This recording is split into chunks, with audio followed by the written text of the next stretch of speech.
Pour moi, le conflit, c'est un élément fondateur de nos sociétés. Le conflit, c'est une soupape de sécurité. Une équipe dans laquelle il n'y a pas de conflit, c'est un problème. C'est qu'il y a des trucs qui ne s'expriment pas. Tu rentres pas dans une pièce si tu ne peux pas t'échapper tout seul. Tu rentres pas dans une pièce si tu n'es pas couvert par un sniper.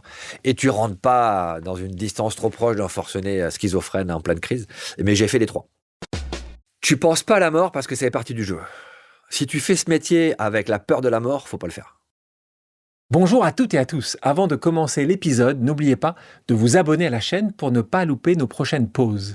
Et pour vous, qui suivez le podcast chaque semaine, je ne peux que vous inviter à découvrir mon nouveau livre, Antidote. L'idée est simple, partager des clés très concrètes pour avancer quand on doute, quand on se sent bloqué, quand on cherche un peu plus de clarté. Le lien est en description et maintenant, place à l'épisode.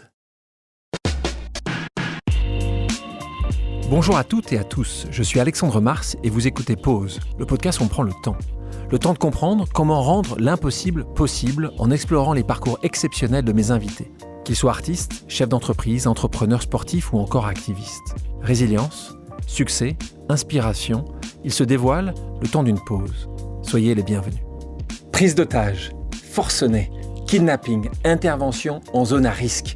Pendant des années, mon invité a travaillé là où il faut comprendre l'autre vite, très vite, parfois avant qu'il ne soit trop tard.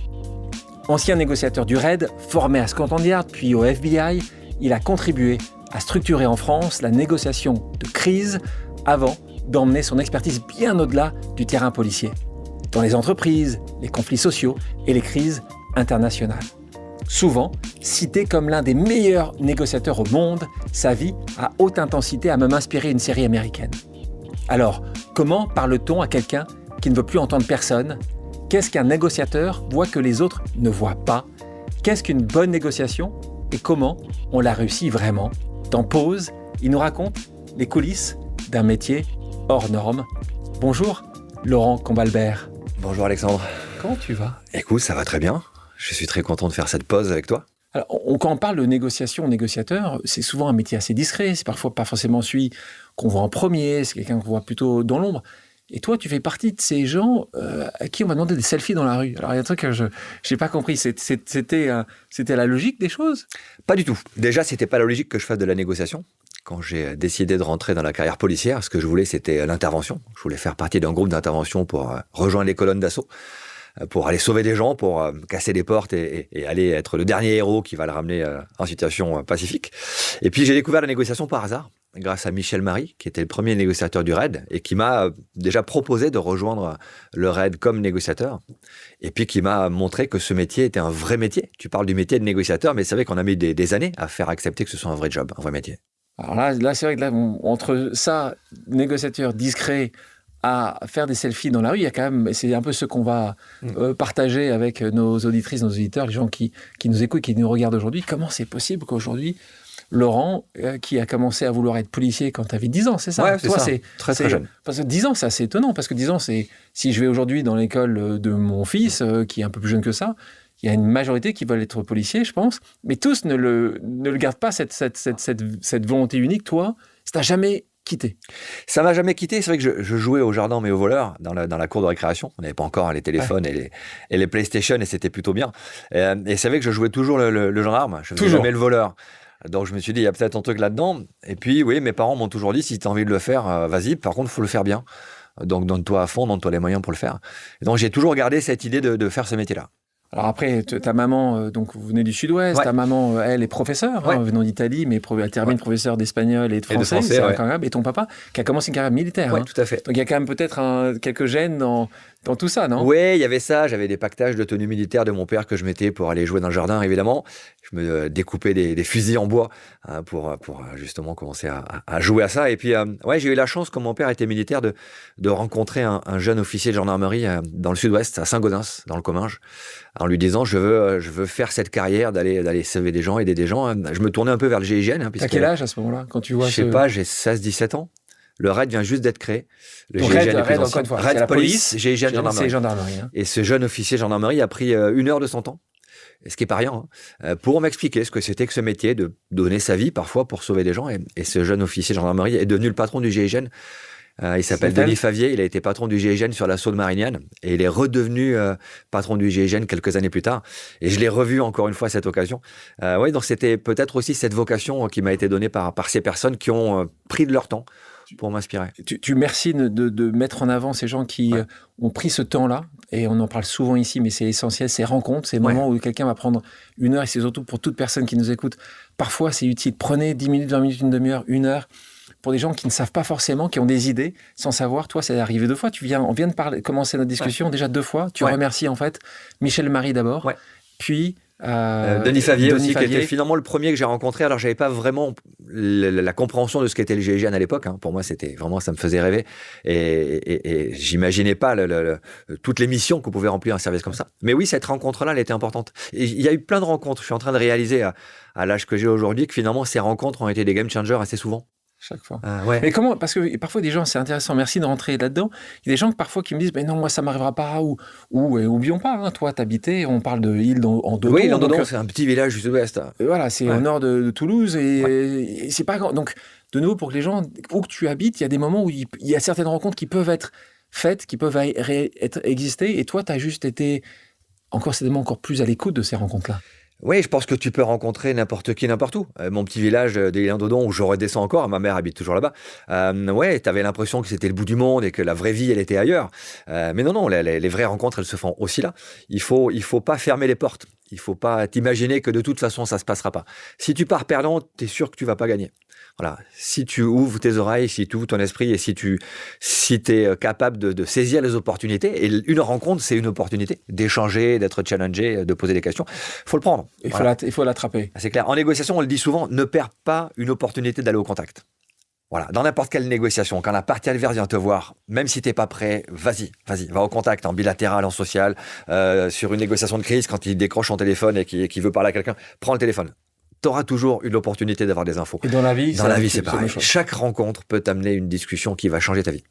On parlait de ces selfies, il y a aussi une évolution, parce qu'on va, encore une fois, on a du temps ensemble, donc on va voir du petit garçon qui grandit à Île-en-Dodon, dans le sud-ouest, à aujourd'hui avoir des selfies, parce que on t'a vu de plus en plus ces dernières années, à droite, à gauche, des séries dont on parlait, et puis récemment dans une émission qui fonctionne très bien, qui s'appelle Loup-garou, et on va en parler un peu plus. Mais avant ça, tu sais qu'ici, tu connais l'émission, il y a des pauses amicales ou familiales, des gens qui t'apprécient, qui t'aiment, qui ont des choses à dire, qui vont te poser une question, et on va commencer dès maintenant en demandant à quelqu'un qui va te poser une question. On parle de ton Cupidon, Alan Petre. Salut Laurent, c'est Alan, ton Cupidon. Toi qui m'as beaucoup fait rire pendant Loup-garou, je voulais savoir, est-ce que ça t'est déjà arrivé sur le terrain pendant qu'il y ait une prise d'otage ou qu'il y ait un moment assez compliqué et que tu dois, entre guillemets, sympathiser avec l'assaillant. Est-ce que ça t'est arrivé aussi de parler un peu sur le ton de l'humour, essayer de, entre guillemets, l'amadouer en créant cette relation via l'humour, un peu comme ce que tu as fait dans Loup-garou. Voilà. Merci Laurent, à bientôt. Oui, Alan était mon amoureux. J'étais Cupidon sur Loup-garou et ouais, ça a été une super rencontre. Alors, après, tous les joueurs de Loup-garou ont été top, vraiment. J'ai encore reçu un message d'Alan ce matin, on échange beaucoup entre nous, ça a été un moment assez magique. Mais oui, Alan, ce qui était chouette, c'est qu'Alan, il est très très client de blagues courtes et débiles. Ce que j'adore. Voilà, quand c'est très court, quand c'est très débile et que ça fait rire, c'est mortel. Donc oui, c'était mon grand jeu. Dès qu'on allait tourner, dès que la production annonçait le tournage et que les caméras commençaient à se mettre au rouge, je sortais une blague à Alan pour le faire partir en fou rire. Et ça durait bien 5-10 minutes. Donc la production nous en a voulu un peu, mais c'était vraiment très fun. Puis c'était un petit peu une soupape de sécurité pour nous parce qu'on est passé 15 jours coupés du monde. Donc c'était bien d'avoir ça. Ça m'est arrivé sur une crise, ouais. Ça m'est arrivé, je peux te le raconter, sur une crise où une personne était retranchée. C'était, je pense, en 2000 ou 2001. Et à l'époque, on avait Jamel Debbouze qui faisait un sketch qui s'appelait La Barre de Fer. Je sais pas si tu as vu passer ce sketch-là avec Gad Elmaleh, où en fait, il est déguisé en Chuck Norris et il fait du sport avec une barre de fer. Et donc, c'était un peu le joke du moment. Et à un moment, je parle à quelqu'un qui était retranché, qui avait pas d'armes, qui avait juste sa femme en otage. C'était pas un cas extrême.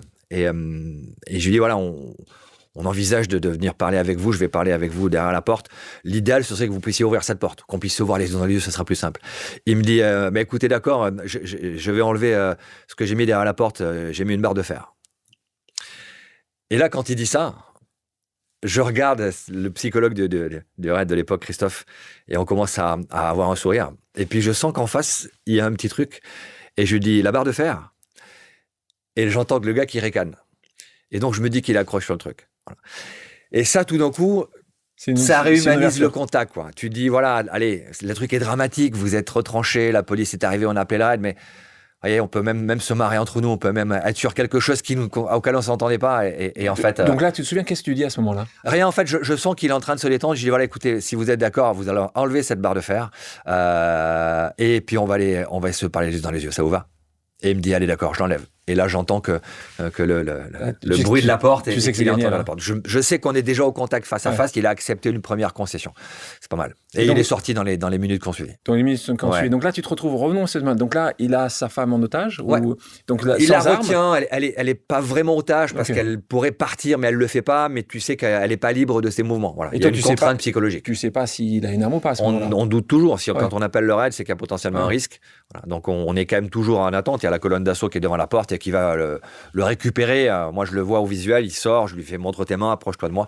Et puis la colonne d'assaut va s'approcher tout doucement, on va le fouiller, on s'aperçoit qu'il n'y a rien sur lui. Mais c'est ce petit coup d'humour et cette surprise qu'on a eu qui finalement nous a permis d'accrocher ce lien. Donc, on sait beaucoup de blagues stupides en cellule de crise. Ouais. On a besoin de ça. On a besoin de décompresser, d'enlever la pression. Donc on fait des blagues de potache assez souvent. Donc, moi, j'ai vécu une crise où je m'assois, j'avais un siège, je pilotais une cellule de crise. Et avant que je rentre, ils ont versé 1 litre d'eau sur mon fauteuil, quoi.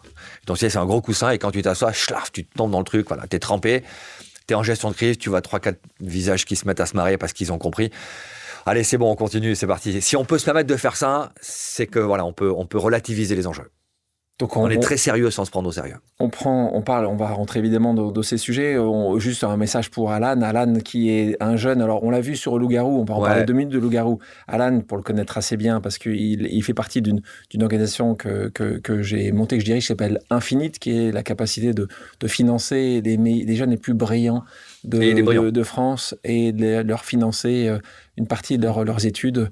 Vous êtes dans les plus grandes écoles au monde et quand ils terminent leurs écoles, qui vont rembourser leurs prêts, mais qui rembourseront prêt à taux zéro aux prochains jeunes comme eux. Et donc c'est un modèle infini. C'est bien donc, ça s'appelle Infinite. Alan, ça n'a pas été vu ou dit pendant Loup-Garou, mais c'est un jeune brillantissime qui termine ses études dans les meilleures écoles anglaises et qui veut, et tu sais ce qu'il veut faire, puisque lui, il a envie de voir ce qui se passe dans l'espace. Il sera astronaute. Ce serait dommage qu'il ne le soit pas. Il a tout ce qu'il faut pour l'être. Exactement. Donc c'est une personne assez géniale. Sur Loup-Garou, 2 semaines, dont très vues, beaucoup de vues. Je crois que c'est plus de 20 millions de vues. Donc c'est de personnes qui ont regardé cette émission. Donc qui a un concept d'ailleurs français, puisque ça a été monté par 2 comiques français excellentissimes. Toi, ça a été, quand ils t'ont proposé ça, c'était un oui tout de suite. Non. Ça a été un non tout de suite. Oui, d'abord parce que c'est pas ma génération. Ensuite, parce que j'ai pas le temps de partir plusieurs jours de tournage et je pensais pas que c'était 2 semaines. Donc oui, la première proposition qui a été faite, ça a été non. Voilà, écoutez, c'est super. J'ai vu la première saison, je la trouve sympa, mais je ferai pas ce jeu. C'est pas mon style, c'est pas ma culture, c'est pas ma génération. Voilà, je suis trop vieux pour ça. Tu gagnes quelque chose? Oui, tu es payé quand tu es là, mais tu ne le fais pas pour l'argent. Après, tu peux gagner une somme d'argent importante, qui était 100 000 euros. Voilà.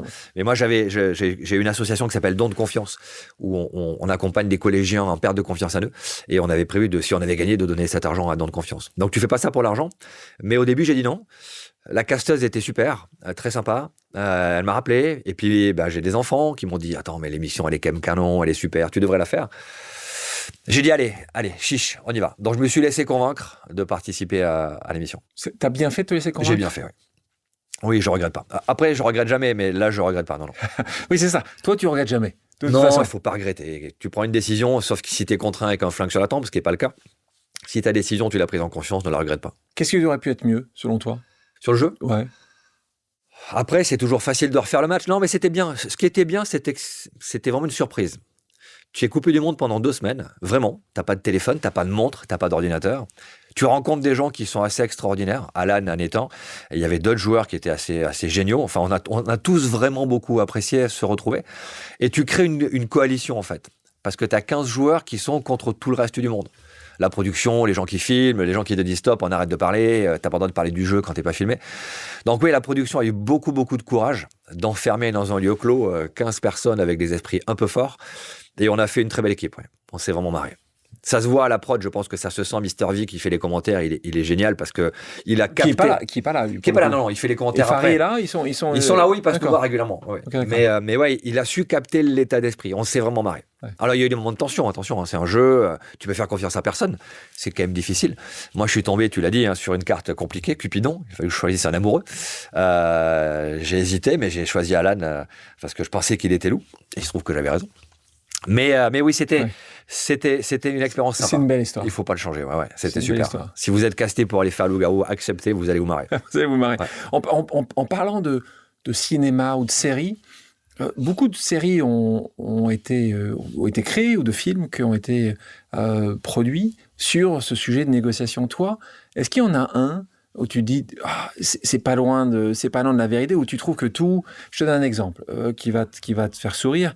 On était récemment avec Ginette Kolanka, qui est cette femme exceptionnelle qui est une des dernières survivantes exactement au camp de concentration, d'extermination, peu de concentration. Et je posais, tiens, qu'est-ce que tu penses de certaines émissions? Et quand je lui parlais de ce film qui était plus belle, non pas plus belle, comment ça s'appelle? La vie est belle. La vie est belle, ouais. De Bellini. Je l'ai vue, mais elle était... Parce qu'en fait, ce qu'elle dit, très justement, c'est que moi, j'ai vécu ces camps d'extermination. Ce qu'il montre là est une hérésie. Ouais. C'est pas possible. C'est impossible. Ouais. Donc, elle était agacée. La liste de Chandler, elle était un peu agacée, puis elle s'est dit, peut-être que c'était pas dans le même camp. Ouais. Là, elle parlait d'un camp d'extermination. Ouais. Toi, là-dedans, tu considérais est-ce qu'il y en a une que tu dis, waouh, c'est vraiment pas loin de la réalité? Après, c'est quand tu es spécialiste d'un métier et que tu vois des films sur ta spécialité, tu vas forcément le mauvais côté. Voilà, tu es critique tout le temps. Moi, je suis très chiant quand je regarde un film. La Casa de Papel, il y en a un, non? Il n'y a pas un... Il y a des trucs qui sont réalistes, mais tu prends un négociateur avec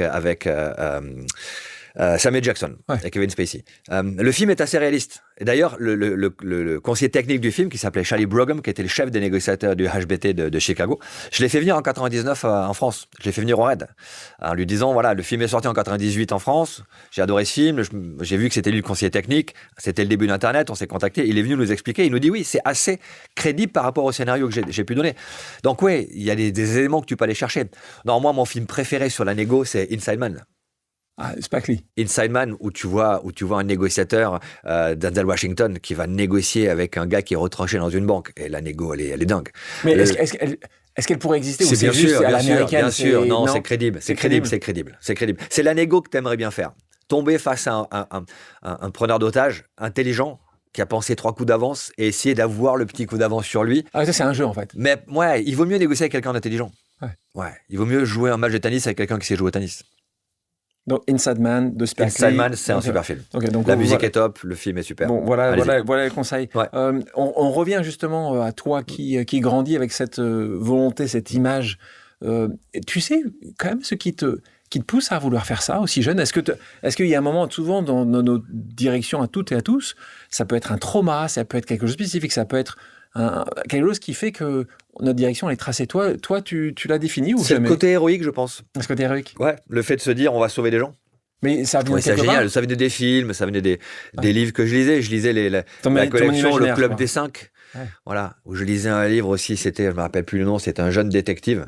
Il avait imprimé une carte d'agent secret au début de chaque livre. Voilà, moi je la découpais et je laissais penser que c'était ma carte à moi. Tu vois, j'étais déjà dans cette idée de faire ce métier, agent secret, groupe d'intervention, force spéciale. C'était déjà un peu ça que j'avais en tête. Et je l'ai pas quitté. Donc tu fais des études, encore une fois. Ouais. Tes parents, c'est normal avec maman professeur aussi, mais tu fais des études, bac, droit. Ouais. Après tu fais criminologie, Sciences Po Toulouse. Ouais. Et puis tu sors quand même extrêmement bien classé, là on est en 95, de ta promotion en fait. Ouais, je sors bien classé, je sors 2e de ma promotion. Je sors major de mon bloc OPJ, c'est-à-dire des épreuves d'officier de police judiciaire, et vice-major de la promotion. Donc oui, c'est un bon classement qui te... Tu peux choisir après quand tu rentres dans le tableau, c'est comme tu as vu le film Inspecteur la bavure, avec Coluche, où il rentre dans une salle avec un amphithéâtre. C'est le vrai amphithéâtre de l'école de police. Donc tu rentres et t'as des cases partout et tu mets ton nom sur une case. Et une fois qu'elle est prise, les autres ne peuvent plus la prendre. Donc oui, j'ai le choix des postes. j'ai le choix des postes. T'hésites ? Les 10 premiers, on est informé de la liste avant. Je ne sais pas si c'est une tradition ou si on a bénéficié du fait qu'on était la première promotion de lieutenant de police. Mais tu as la liste avant, donc on te propose de choisir ton poste avant. Moi, je sais donc avant tout le monde la liste des postes qui sont là. Je connais les postes intéressants. Je demande à l'époque au directeur de l'école qui s'appelait Alain Boidet, qui était un super directeur. Je dis monsieur le directeur, est-ce que je peux avoir le raid en sortie d'école ? Il me dit non, on ne peut pas aller au raid en sortie d'école, comme Albert, vous vous doutez bien. Ok, quel est le poste le plus proche du raid ? Et dans la liste, il me dit, il y a la CRS 8, il y a 2 postes en CRS sur l'ensemble de la promo. Il y avait un poste à Strasbourg, qui est un de mes amis l'a pris, et un poste à CRS 8. Je dis, je vais prendre ce poste-là, puisque la CRS 8, elle est autour du raid, et je pourrais déjà être au contact de cette unité-là. Donc je choisis mon poste, pas par amour des CRS, même si c'était une super expérience et un corps vraiment très, très intéressant, les corps des CRS. Mais oui, je choisis parce que c'est proche du raid. J'ai cette optique-là. Tu sais que tu veux faire. J'ai cette optique-là. Et puis Michel Marie va faire une conférence sur ma promotion d'officier. Et je vais le croiser à la fin, parce que quand j'ai fait mon mémoire de sciences politiques, c'était sur la lutte antiterroriste, et j'avais parlé à Michel Marie. J'avais appelé le RAID, puisque le RAID était le bras armé de l'unité de coordination de lutte antiterroriste. On m'avait présenté Michel Marie par téléphone.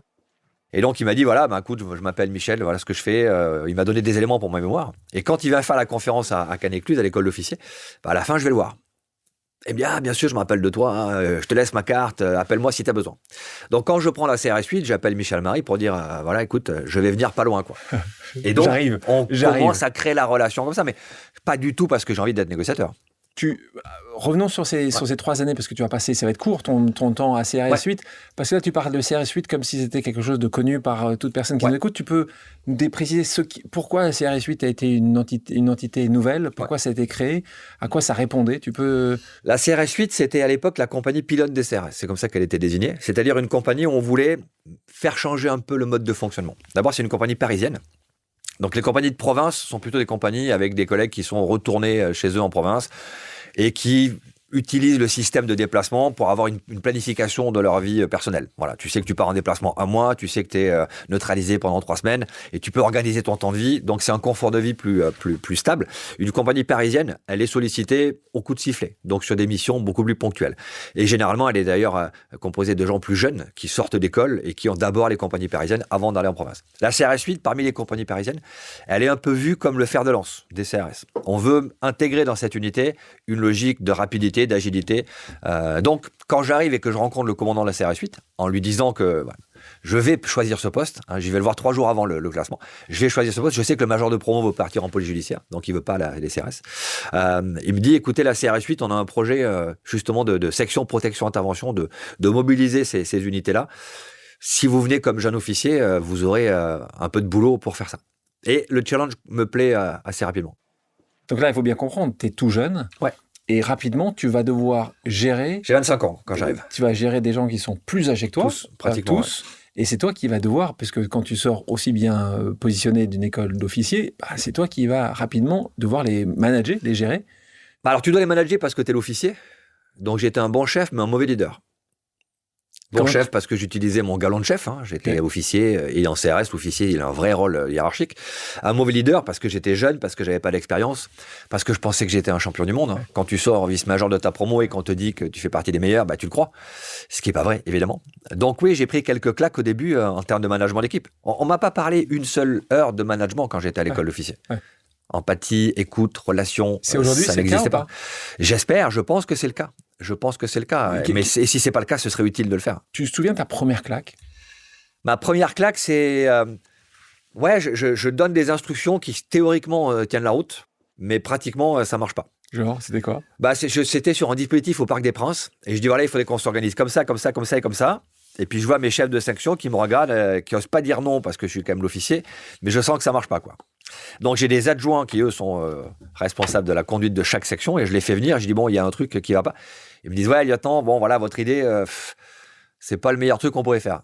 Ouais, en fait, c'est nul, quoi. Il me dit, ouais, en fait, c'est nul. Ok, qu'est-ce qu'il faudrait faire ? Et là, je m'aperçois qu'évidemment, ils ont plus d'expérience, qu'évidemment, ils ont la connaissance terrain, et qu'en plus, ils ont la légitimité par rapport aux équipes que je n'ai pas. Même si je suis leur chef, je suis pas légitime parce qu'ils me reconnaissent pas comme leader. Donc là, tu te dis, ok, ça va pas marcher comme on m'a dit à l'école. Ça fonctionne différemment. Je vais peut-être devoir m'appuyer sur l'expérience des gens qui, eux, savent. Ensuite, je prends les décisions et je les assume. Mais ils vont peut-être m'aider à décider. Donc, tu commences ce jour-là à faire évoluer ton management ou tu as pris Non. 2 ou 3 autres claques encore? Je commence ce jour-là à prendre conscience que ça ne marchera pas comme prévu. Il se manque des choses. Ouais. Mais aujourd'hui, à l'âge que j'ai, je réalise ce que c'est que le management d'équipe et ce qu'il aurait fallu faire. Mais quand tu arrives à 25 balais, tu es tout feu, tout flamme. Voilà, j'étais une bête de sport, je faisais du sport 3 heures par jour. Bah, t'as que ça en tête, quoi. Tu te dis, ça a marché parce que je vais leur dire quoi faire. Mais toi, à ce moment-là, toi qui aimes l'action, tu te retrouves et tu sais très bien qu'un leader, souvent, et c'est le cas dans le cas d'aujourd'hui de nos métiers, c'est que le leader est toujours vu s'il est le premier à être sur le terrain. Ouais. Est-ce que toi, parce que là, tu es un peu donné quelques conseils, est-ce que... Moi, je suis devant. Tu t'arrives à être devant? Mais je suis devant, mais même qu'il ne faudrait pas que je sois devant. Eh bah oui, parce qu'à ce moment-là, c'est quand même pas... Quand tu es devant, tu vois plus ce qui se passe. Ouais. Ma toute première mission, décembre 96, je rejoins la CRS 8 en Corse.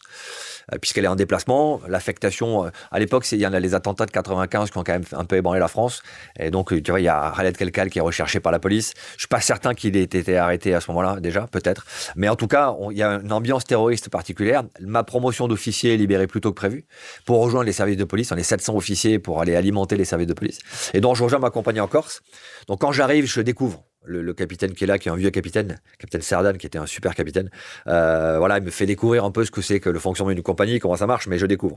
Ma mission suivante, on part à Nantes, et le premier matin de la première journée, on part sur une interpellation, et puis voilà, il y a une agression qui se passe, et l'agresseur s'en va en courant, et ma section se met derrière lui, et en fait, je rattrape tout le monde, et c'est moi qui l'arrête. Et là, je les vois avec des grands yeux, quoi. C'est pas l'officier de courir après les voleurs pour les arrêter. C'est aux équipes de le faire. Ils sont là pour ça. Mais je vois le gars partir. J'étais physiquement très très bon. Et donc oui, je rattrape tout le monde. J'interpelle le bonhomme. On le couche par terre. Et je me dis, ça, j'ai c'est bon. Je leur montre quoi. Je montre que je suis le taulier. Hein, je cours plus vite que tout le monde. Sauf qu'ils s'en foutent en fait. C'est pas pour ça qu'ils ont besoin d'un officier. C'est pas pour qu'ils courent plus vite. C'est pour qu'ils soient capables de les piloter et de les coordonner. Donc là aussi, tu vois. Mais là, maintenant avec un peu de recul, quand tu as vu leurs yeux te regarder, tu dis, tiens, ils me regardent. T'as compris tout de suite? Non, bien sûr que non. Tu dis juste... Les gars, c'est qui court le plus vite hein? Qui l'a chopé? Voilà, c'est moi qui l'ai attrapé ou pas? Et c'est par la suite, parce que par la suite, je suis devenu ami avec une partie de mes sous-officiers, en fait, de mes adjoints, qui m'ont dit, mais en fait, le premier jour, quand on t'a vu courir, on se demandait ce qui se passait, quoi. Ouais, que tu rattrapes le bonhomme, tu lui sautes dessus. Ouais, ça se fait jamais, l'officier, il court jamais. Mais est-ce qu'ils n'étaient pas un peu contents quand même de ça, tu crois? Alors, ils étaient contents parce que je pense qu'avoir un officier énergique, ça leur plaisait plutôt. Mais c'était pas dans l'air du temps, quoi. Mais ils avaient raison d'ailleurs, c'était pas mon job. Moi, je l'ai fait parce que je pensais que ma légitimité, elle était de leur montrer que j'étais aussi fort qu'eux sur leur métier, alors qu'en fait, c'est pas ça. Ma légitimité, elle était sur ma capacité à voir l'ensemble du dispositif et à prendre la bonne décision d'organisation. À quel moment, toi qui on le voit bien, dans l'action, tu cours, tu casses des portes, c'est ça que tu veux faire depuis que tu as 10 ans, à quel moment ta trajectoire va être différente de celle-là? Et c'est là, on se parle depuis tout à l'heure d'action, mais bon, tu termines être un des meilleurs négociateurs. Donc, qu'est-ce qui se passe? C'est vraiment c'est Michel Marie qui voit en toi quelque chose. C'est un peu comme un coach de foot qui dit, tu sais, t'es très bon en numéro 9, mais en numéro 6, c'est pas mal aussi. En fait, ça se passe comme ça. C'est cette rencontre-là, ouais. Cette rencontre-là. La négociation, c'est une forme d'action. C'est pas une action physique de casser une porte, mais c'est une action évidemment, intellectuelle qui est aussi prenante. Je t'imagine à l'époque, toi, moi, je fais des tractions, des pompes, je descends en rappel, je fais du tir, de la boxe, voilà. Tout, et quand je vais frapper à la porte du patron du raid pour lui dire je suis prêt pour passer les tests de sélection. Là, on a 98. Hein. En 98, juste avant la Coupe du Monde de foot. D'abord, je suis suroptimiste. Enfin, après, quand j'ai vu les tests en vrai, mais je n'aurais jamais eu les tests. Si j'avais passé les tests de sélection du RAID, je n'aurais pas été pris. Ils étaient largement meilleurs que moi, bien sûr. J'étais bon physiquement, mais j'étais pas au niveau. Donc je vais le voir un peu sûr de moi. Puis comme je le croise régulièrement, on boit le café, il est plutôt sympa. Je vais le voir, il me dit non, vous n'avez pas l'ancienneté requise, il faut 5 ans d'ancienneté, donc revenez plus tard et on verra. Et je pense que d'ailleurs, il avait senti que j'étais trop jeune pour passer les tests. Et il me l'a dit de manière assez élégante. Mais Michel Marie, lui, est en train de monter son équipe de négociateurs. Et quand je sors du bureau de ce patron, Gérard Zerbi, Michel me dit, moi je monte une équipe de négo, si tu veux, je te recrute. Par contre, tu t'engages à pas passer les tests de sélection jamais. Wow. Tu seras jamais dans les colonnes d'assaut. Si tu viens que pour la négo. Ah là, combien de nuits il faut que tu penses à... Là, il faut aller vite. Il me dit, j'ai pas de temps, quoi. J'ai pas de temps à perdre, il faut que je monte mon équipe, je cherche 1 ou 2 jeunes officiers. Et tu pensais que tu allais quand même arriver à changer le système après? Honnêtement, oui. Honnêtement, je me dis, bon, écoute, tu seras au raid, après on verra. Et quand il me dit non, mais si tu viens que pour moi. Je veux plus te voir au stand de tir, je veux plus te voir à la salle de boxe. Si tu viens, on fait de la négo. Tu vas prendre des bouquins, tu vas lire des bouquins, tu vas aller te former au FBI, tu vas aller voir ce que font les gens de Scotland Yard, mais on fait de la négo. Je veux un négociateur. Je veux pas quelqu'un qui pense à faire autre chose. Mais qu'est-ce qu'il a vu en toi, qui est le jeune coq qui était dans tous les sens, qui voulait faire de l'action? Qu'est-ce qu'il voit en toi? C'est incroyable. En fait, je suis bosseur. J'ai plein de défauts, mais j'ai une qualité, je bosse beaucoup. Je lis beaucoup, je travaille beaucoup, je synthétise. Il arrivait Oui, parce que mon mémoire ça de Sciences Po, quand je lui ai envoyé, en plus, je ne l'ai jamais déposé. Je suis jamais allé au bout du dépôt de mon mémoire, puisque j'ai eu mon concours d'officier. Donc, une fois que tu l'as, je faisais Sciences Po pour avoir un diplôme, pour passer le concours. Une fois que tu as le concours, tu ne vas pas plus loin. Donc, j'ai quand même envoyé mon mémoire à Michel. Et je pense que le travail que j'avais fait était de bonne qualité, même de très bonne qualité. Qui était le thème du mémoire? L'UCLAT, l'unité de coordination de la lutte antiterroriste, où j'avais analysé comment coordonner toutes les équipes antiterroristes en Europe, la connexion du renseignement, la connexion de l'intervention. J'avais potassé tous les bouquins sur les prises d'otages en Europe depuis les années 70. Donc, ouais, j'avais beaucoup bossé. Donc, je pense qu'il a détecté cette capacité de travail. Ah, mais il y en a d'autres qui ont cette capacité de travail. Ouais, peut-être. Mais là, j'ai eu la chance de lui montrer. Il t'a dit quoi après? Tu as posé la question? Après, j'avais une seconde qualité. Je parlais anglais. Donc, il m'a dit, tu pourras te former au FBI. Donc, je vais t'envoyer au FBI, je vais t'envoyer à Scotland Yard. T'es bosseur et tu parles anglais. T'es bosseur et tu parles anglais, ça m'intéresse. Par contre, j'ai pas l'expérience du tout. Et alors, en négociation, pas du tout. Ton anglais, il venait d'où d'ailleurs? Ma mère étant prof d'espagnol, elle m'a fait bosser les langues. Et l'anglais étant la première langue que tu apprends à l'école, ben, autant le pratiquer de manière efficace. Donc, tu me rassures, tu parles italien quand même encore? Non. Je baragouine l'italien. Aïe. Après, ma mère est arrivée en France, elle parlait pas un mot de français. Ouais. Elle avait 4 ans. Et je pense que ses parents, elle, lui ont dit, on t'interdit de parler italien. Ouais, c'est l'intégration de l'époque. Si tu viens, tu prends un prénom français. Marie-Ève, elle s'appelle Maria Ave. Tu prends un prénom français et tu ne parles pas italien. Donc, tu parles que français. À la maison, mes grands-parents, avec les enfants, avec leurs filles, ne parlaient que français. Et ce qui n'était pas facile, puisqu'ils n'étaient pas natifs français. Mais oui, donc je pense que c'était aussi ça. Elle est devenue prof de français parce qu'elle ne parlait que français. Donc, on revient, et c'est pas il y a un siècle de ça, on est en 98. Ouais. Et là, quelque chose d'étonnant aujourd'hui, c'est qu'il n'y a pas de théorisation de la négociation. Pas encore. Ça existe aux États-Unis, en Angleterre. Mais en fait, quand Michel Marie décide ça, en fait, il n'y a pas tellement d'autres éléments. Est-ce qu'il en existe d'autres éléments là-dessus, ou est-ce qu'il n'y en a aucun? Quand il dit tu vas te former, c'est que globalement, il dit tu vas aller ailleurs, voir ce qu'il y a de mieux, et puis on va l'intégrer chez nous. C'est vraiment ça le sujet? Il y a des trucs, c'est-à-dire qu'il a fait le FBI. Il a fait la formation du FBI. Il a fait la formation du FBI, donc il y a les classeurs du FBI. Et évidemment, quand tu arrives avec un classeur avec marqué FBI dessus, quand tu es un jeune policier français, tu le vois beau comme le soleil. Donc, il y a de la matière pour travailler. Lui est visionnaire. Il a compris que c'est une méta-compétence, la négociation. C'est une méta-compétence qui intègre plein d'autres compétences. De l'écoute active, du questionnement, de la lecture comportementale, de la lecture stratégique, de la compréhension des profils complexes, de la psychologie criminelle. Il y a tout ça à faire. Et il a déjà plein de bouquins de tout ça. Il a compris qu'il fallait intégrer ça et il a commencé à structurer les trucs. Alors, il est tout seul, donc il a bien structuré dans sa tête. Nous, on va le challenger pour qu'il nous apprenne des trucs. Je suis avec Nathalie Hautebon, qui est la première négociatrice du RAID, qui est aussi recrutée comme officier par Michel Marie pour intégrer l'équipe. Et on va le tarabuster sur toutes ces techniques et ces méthodes, mais c'est pas structuré tel qu'on peut l'imaginer aujourd'hui. D'ailleurs, moi, je vais me former au FBI en 2000. Et quand j'arrive là-bas, oui, là, je vois ce que c'est qu'une méthode structurée. Trop structurée. Qu'est-ce que tu vas alors? Tu arrives là-bas, c'est quoi? C'est 50 étrangers qui arrivent au même moment et l'FBI qui te donne ça c'est... Non. En fait, j'ai eu la chance de faire la formation qui est réservée aux agents. D'accord. Pour une raison assez simple. Ah oui, pourquoi? Gary Nossner, qui était le patron de la Crisis Negotiation Unit, qui était le patron des négociateurs du FBI, un ami de Michel Marie, vient en France en début 2000 et je lui fais visiter Paris. Je lui fais la tournée des Grands-Ducs et on sympathise vraiment. Et Gary me dit, moi j'ai un stage qui commence au mois de juillet 2000. Par contre, il est réservé aux agents. Donc je ne peux pas t'inviter, tu n'es pas agent du FBI, sauf si tu arrives à convaincre Enrique Gimenti, qui est le legal attaché du FBI à l'ambassade américaine à Paris. Donc tu prends rendez-vous avec lui, je ne le préviens pas, et va le convaincre qu'il faut que lui t'invite à la formation des négociateurs du FBI. Et si tu arrives à le convaincre, eh ben c'est bon, je t'invite. Et donc, je prends rendez-vous, je me rappelle, c'était un jeudi à 14h, à l'ambassade des États-Unis, tu passes les milliers de contrôles pour arriver. Et Enrique Gimenti débarque et il me dit, mais vous venez me voir pourquoi? Vous avez pris rendez-vous, donc officier du RAID, oui, d'accord pour vous rencontrer. Et je dis, voilà, je vais faire le cours du FBI. Et je vais être invité par Gary Nossner. J'ai rencontré Gary Nossner, mais il m'a demandé de vous convaincre pour faire le cours. Et il me dit, je suis désolé, c'est réservé aux agents, je peux pas vous inviter. Malheureusement, ça le fera pas. Donc, on échange, on discute, mais je repars. Et le jeudi suivant, j'ai repris rendez-vous à 14h, même chose. Et je vais le revoir. Et là, il me reçoit encore une fois. Il me dit, vous revenez pour la même chose? Je dis, pour la même chose. Et là, je me mets à parler espagnol avec lui, on plaisante un peu. Et je lui dis, je vais venir vous voir tous les jeudis, à 14h. Vous pourrez refuser de me voir, mais tant que je ne serai pas parti à habillage, je serai là.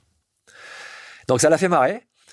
Et une semaine plus tard, je reçois un coup de fil de juste avant que tu arrives, je n'ai plus le temps. Qui là. me dit, c'est bon, j'ai eu Enrique Guimenti, on t'invite à l'académie. Donc, 31 juillet 2000, tu viens au FBI et tu fais la formation des agents. Combien de temps ça a duré? Ça dure 3 semaines. Le truc que je n'avais pas vu, c'est qu'en fait, j'ai pris la place d'un agent. C'est-à-dire que sur les 32 agents formés, il en restait 31 et moi. Et donc, les autres 31, c'est pas très content, au début, ils devaient arriver comme le petit Frenchie. En plus, j'étais le plus jeune. En plus, j'étais police lieutenant. J'étais lieutenant de police. Ce qui, aux États-Unis, est en très haut grade. En France, un peu moins. Mais aux États-Unis, c'est quand t'es lieutenant, t'es patron d'un gros service. Et donc, ils étaient très surpris de voir ce gamin qui débarquait à 27 ans. Le Frenchie, là. Ouais, et donc, il a fallu que je gagne ma place, quoi. Mais sur 3 semaines, c'était pas un an, donc il faut aller vite. Il faut aller vite. Attention, ils te testent tout de suite. Là, tu t'aperçois que ton anglais, il est pas bon. Ouais, tu parles très bien anglais en France, mais alors là-bas, voilà, en plus, ils font pas d'efforts. Donc, c'est compliqué. Et le premier soir, je suis crevé, je suis jet-lagué, j'ai envie d'aller me coucher. Et il y a un exercice qui est déclenché. Et évidemment, je suis désigné pour être le négociateur qui va aller au contact. Oh là là, c'est Hogan's Alley, c'est le village reconstitué du FBI dans une pharmacie où une femme, donc une négociatrice, joue le rôle d'une preneuse d'otage qui tient un couteau sous la gorge du pharmacien. Et je suis nommé comme le premier à aller au contact de toute la promotion. Je suis le premier à parler. Et donc, je suis binômé avec quelqu'un qui vient du Texas, qui a un accent à couper au couteau, mais qui est très sympa. La chance que j'ai, c'est que moi, en fait, j'ai déjà fait de la négociation. Et ça, ils le savent pas. Puisque moi, ça fait déjà 2 ans que je fais de la négo, ça fait 2 ans que je bosse, que j'ai déjà mené des négociations en solo. Donc, j'ai une approche opérationnelle, écoute active, paraphrase, des trucs que je mets en œuvre assez vite. Et j'arrive à résoudre le cas. Alors, d'ailleurs, je lui dis, attends, écoute, moi je vais t'expliquer, je suis français, tu l'attends avant l'accent, donc je suis là pour trouver une solution. On va trouver cette solution, mais pour que je la trouve, il faut que je te comprenne. Si tu parles trop vite, si tu parles trop fort, je vais pas comprendre. Tu commences comme ça la négo. Clair, je suis obligé. J'adore. Je suis obligé. Mon anglais est bon, mais pas assez pour mais être surtout fluent. là-bas, bien sûr, le mec, il a envie de mettre le couteau. Et donc, elle est surprise. Ouais. Et elle se met à me parler plus doucement. Et là, je paraphrase, je chope les mots. Enfin, voilà, je déroule mon truc. Et au bout de 10 minutes, elle jette son couteau et elle sort. Et elle vient me serrer la main. Et là, tu sors. Tu dis, bon, c'est cool. Sauf que les autres te regardent, mais ils se disent, c'est facile. Ah, le petit Frenchie a réussi, c'est facile. Et donc, derrière, il y a un autre exercice qui est mené. Et là, les deux se plantent. Donc là, je commence à montrer que j'ai déjà fait un peu de négo. Je suis pas aussi bon que ce que je suis aujourd'hui, évidemment, mais j'ai déjà fait un peu de négo, je connais les trucs. Donc ça me permet d'accrocher la relation et que la promotion, du coup, se passe beaucoup plus efficacement. 2 choses importantes de ce que tu dis là. Est-ce que tu considères que, comme beaucoup de choses dans la vie, la courbe d'expérience fait beaucoup de choses? Est-ce que tu penses que quand tu as vu déjà 3 fois quelque chose, la 4e fois, t'es meilleur? Est-ce que tu penses que c'est un peu le travail, et puis c'est les cheveux gris ou moins de cheveux? Est-ce que tu penses que c'est beaucoup ça? C'est clair. La négo, c'est un métier de pratique. Je connais des docteurs en négociation qui n'ont pas fait de négociation de leur vie, et je connais des négociateurs exceptionnels qui n'ont jamais suivi une formation en négociation. C'est juste qu'ils ont pratiqué et ils ont surtout appris de la pratique. Le danger d'avoir une pratique répétitive, c'est que tu peux facilement tomber dans les biais perceptifs. Tu peux facilement avoir des biais de confirmation, tu peux facilement avoir une heuristique de disponibilité, qui sont des biais de compréhension qui vont tronquer ta perception de la réalité. Donc ça, il faut s'en prémunir. Mais si tu sais débriefer efficacement ton quotidien et ta pratique, bien sûr, 1, tu apprends tout le temps, et 2, tu réalises que tu n'es jamais complètement formé. Ça, c'est un sujet on n'a jamais fini de tailler sa pierre, on n'a jamais fini d'apprendre. Donc ça, c'est quelque chose que je mets souvent en avant, c'est que c'est sa phrase de Socrate qui dit « La seule chose que je sais, c'est que je ne sais rien ». Bien sûr. Donc toi, t'es bien différent du gamin de 25 ans, en fait. Aujourd'hui ? Ah oui. Je me suis écrit le livre que j'aurais aimé avoir quand j'ai commencé mon métier. Ouais. Et je tutoie le lecteur et je me parle à moi, quoi. Et je me donne des leçons en me disant « Mais attends, gamin, fais attention, quoi. Pense pas à ça, va pas là-dedans. T'imagines pas que ça marche. » Oui, bien sûr. Là, on parle de quelque chose qui était essentiel et qui l'est, pour le moment, c'est la transmission. Ouais. C'est on a envie de partager beaucoup à des gens qui pour peut-être qu'ils fassent des choses différemment. Ouais. Alors après, on peut appeler ça le dessin. Un autre sujet le 2e sujet que j'ai pour toi, c'est je te vois, je t'entends, je te vois. En fait, quelle est la différence entre un très bon négociateur et un très bon vendeur? La négociation commence quand l'autre te dit non. Pour moi, un vendeur, il va te vendre un produit. Il va te faire comprendre que tu as besoin de ce produit. Il va te convaincre. Ouais. Un négociateur, il va pas te convaincre. Il va pas trouver un consensus, il va trouver un compromis. Il va te faire changer ta position et pas ta préférence. Je vais te convaincre, je vais te vendre le fait que manger de la viande, c'est pas bien. Moi, je mange pas de viande, donc je vais t'amener à modifier ta préférence. Maintenant, si tu n'as pas envie de changer ta préférence et qu'on veut manger ensemble, je vais te faire changer ta position. Qui mange que de la viande et moi qui mange pas de viande. On va trouver un restaurant tous les deux dans lequel la viande est bonne, mais il y a aussi des bons plats sans viande et c'est pas juste la garniture qu'on met à part. Donc je vais changer ta position pour trouver un compromis. La négo, c'est trouver un compromis. Ça veut dire qu'une négociation, tu as une petite frustration à la fin. T'as pas 100% de ce que tu voulais au départ. Tu peux l'avoir, encore une fois. Mais généralement, tu as fait une petite concession à l'autre qui en a fait aussi une petite pour toi. Et puis tu t'aperçois que finalement, tu as créé un truc en plus du gain immédiat qui est la confiance. Et ça, dans la durée, c'est un facteur clé. C'est marrant ce que tu dis. C'est que tu dis, quand tu es en négociation, il y aura toujours ce que tu dis, il y aura toujours quelque chose. Tu n'auras pas tout. C'est ça que tu dis. Il y a toujours un petit truc où tu te dis, j'aurais pu avoir plus. Ouais. Et c'est ça qui est compliqué en négociation. C'est de t'arrêter quand tu estimes que tu as eu ce qui était juste. Voilà. Parce que sinon, c'est ce qu'on appelle l'effet Monsieur Plus. Et t'en veux plus. Est-ce que tu penses qu'un très bon négociateur peut aussi être un très bon vendeur ? Je pense que tu peux être les deux, bien sûr. Ouais. D'ailleurs, les très bons vendeurs sont aussi de très bons négociateurs. Ouais. Ils te vendent un produit et tu l'acceptes, mais si tu le refuses, ils deviennent négociateurs et ils vont gérer ce désaccord. Donc toi, tu es un très bon vendeur. J'aime bien expliquer ce que je fais, mais j'aime bien le désaccord qui s'exprime. Pour moi, le conflit, c'est un élément fondateur de nos sociétés. Le conflit, c'est une soupape de sécurité. Une équipe dans laquelle il n'y a pas de conflit, c'est un problème. C'est qu'il y a des trucs qui ne s'expriment pas, bien sûr. Moi, le conflit, c'est quand tu dis « je ne suis pas d'accord avec toi, mais je t'explique pourquoi, qu'est-ce que tu en penses ?» Qu'on construit ensemble. Donc, une équipe où il n'y a jamais de conflit, c'est problématique. Et dans la vie perso ? Ouais, bien sûr, mais c'est très bien, j'adore les conflits. Ouais. J'ai 5 enfants. Autant te dire que des conflits, j'en ai eu plein, et j'en ai toujours. Mais j'aime bien quand ils me disent « je suis pas d'accord avec toi ». Tu me parles pas de tes femmes, là. Non, mais c'est pareil, j'ai la chance d'avoir une femme négociatrice. C'est ça, ouais. c'est qui est ton ma troisième femme. Exceptionnelle troisième femme. Tu en as eu 2 au préalable. Ouais. Donc là aussi, en fait, ça s'est passé comment d'ailleurs J'ai fait 2 très beaux divorces parce que j'ai la chance d'avoir des ex-femmes qui ont compris avec moi qu'on avait un objectif commun partagé. Les enfants ? Les enfants, voilà. Donc une fois que tu as un OCP, l'objectif commun partagé, la négociation commence. Ah, t'avais ça L'OCP. L'OCP, c'est moi, je rebats les oreilles de mes équipes avec ça. C'est quoi l'OCP ? Donne-moi ton OCP. Rappelle-moi l'OCP. L'OCP, c'est l'objectif commun partagé. Okay. Qu'est-ce qu'on réussit ensemble si on accepte chacun de faire des pas vers l'autre? Et donc ça, c'est dans tout ce que tu fais dans la vie, d'accord ? Tout le temps. Pas dans la vie, mais dans nos CP, dans une entreprise, ça s'appelle comment ? Ça s'appelle la mission. Comment tu alignes le marketing, les ventes, la communication, la stratégie sur un objectif commun partagé ? Tu crées une mission. La mission, c'est la raison d'être d'une équipe. Avec tes ou vos 5 enfants, avec tes ex-épouses et épouses actuelles, ça, ton OCP, il se traduit sur la durée, toi, ils sont entre 20 et 30 ans à peu près, ils sont comment tu gères ? Est-ce que c'est des discussions, c'est des moments, encore une fois, quand je dis ça, c'est essentiellement pour tous les gens, tu le sais, qui nous écoutent, qui disent tiens, c'est aussi pour les gens qui ont des enfants, c'est pas forcément toujours évident. Il y a toujours comme avec des femmes et des maris, rien n'est évident dans cette vie, quoi qu'on puisse dire, à part Instagram, qui paraît tout évident. Ouais. La vraie vie est beaucoup plus complexe que ça. Ah oui, donc, sortez de ça. Ouais, sortez de ça. Donc ces OCP, comment tu les... Quand tu dis tes enfants, ils écoutent ça, tu leur parles de ces OCP avec bien sûr, mes enfants, ils savent depuis toujours qu'ils peuvent faire ce qu'ils veulent. Il faut juste qu'ils le fassent bien. Donc, votre choix professionnel de vie, ça sera le bon choix si c'est le vôtre. Faites juste le correctement. Allez jusqu'au bout du truc. Donc, c'est obligation de moyens pour toi plus que de résultats. Ouais, faites au mieux. Si vous vous plantez, vous allez apprendre. C'est pas mal de se planter. Si vous n'essayez pas, vous allez être déçu. Donc, essayez, tentez le truc. Par contre, essayez complètement. Ne faites pas les choses à moitié. Donc, le fait de dire « je suis pas d'accord » et voilà quelle est ma voix, pour moi, ça fait partie de l'éducation. Donc mes enfants ont pu dire chaque fois qu'ils ont voulu, ça j'ai pas envie, ça j'ai envie, je vais faire ça. Moi je l'ai eu. Quand j'étais en seconde, j'étais bon en maths et mes profs voulaient m'envoyer en série S scientifique, ce qui était le rêve de ma mère que je sois ingénieur. Et j'ai eu un prof d'histoire et géo, monsieur Delbray, qui a dit non stop, il veut devenir policier, il veut faire du droit, il veut faire B éco, donc on l'envoie en B, c'est ça qu'il a demandé.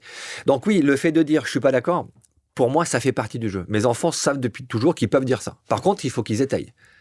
Tu dis pas non pour emmerder le monde. Ouais. Tu dis non en amenant des arguments. Voilà, tu expliques. On a un de nos enfants qui a monté sa boîte à 17 ans, qui nous a présenté un business plan.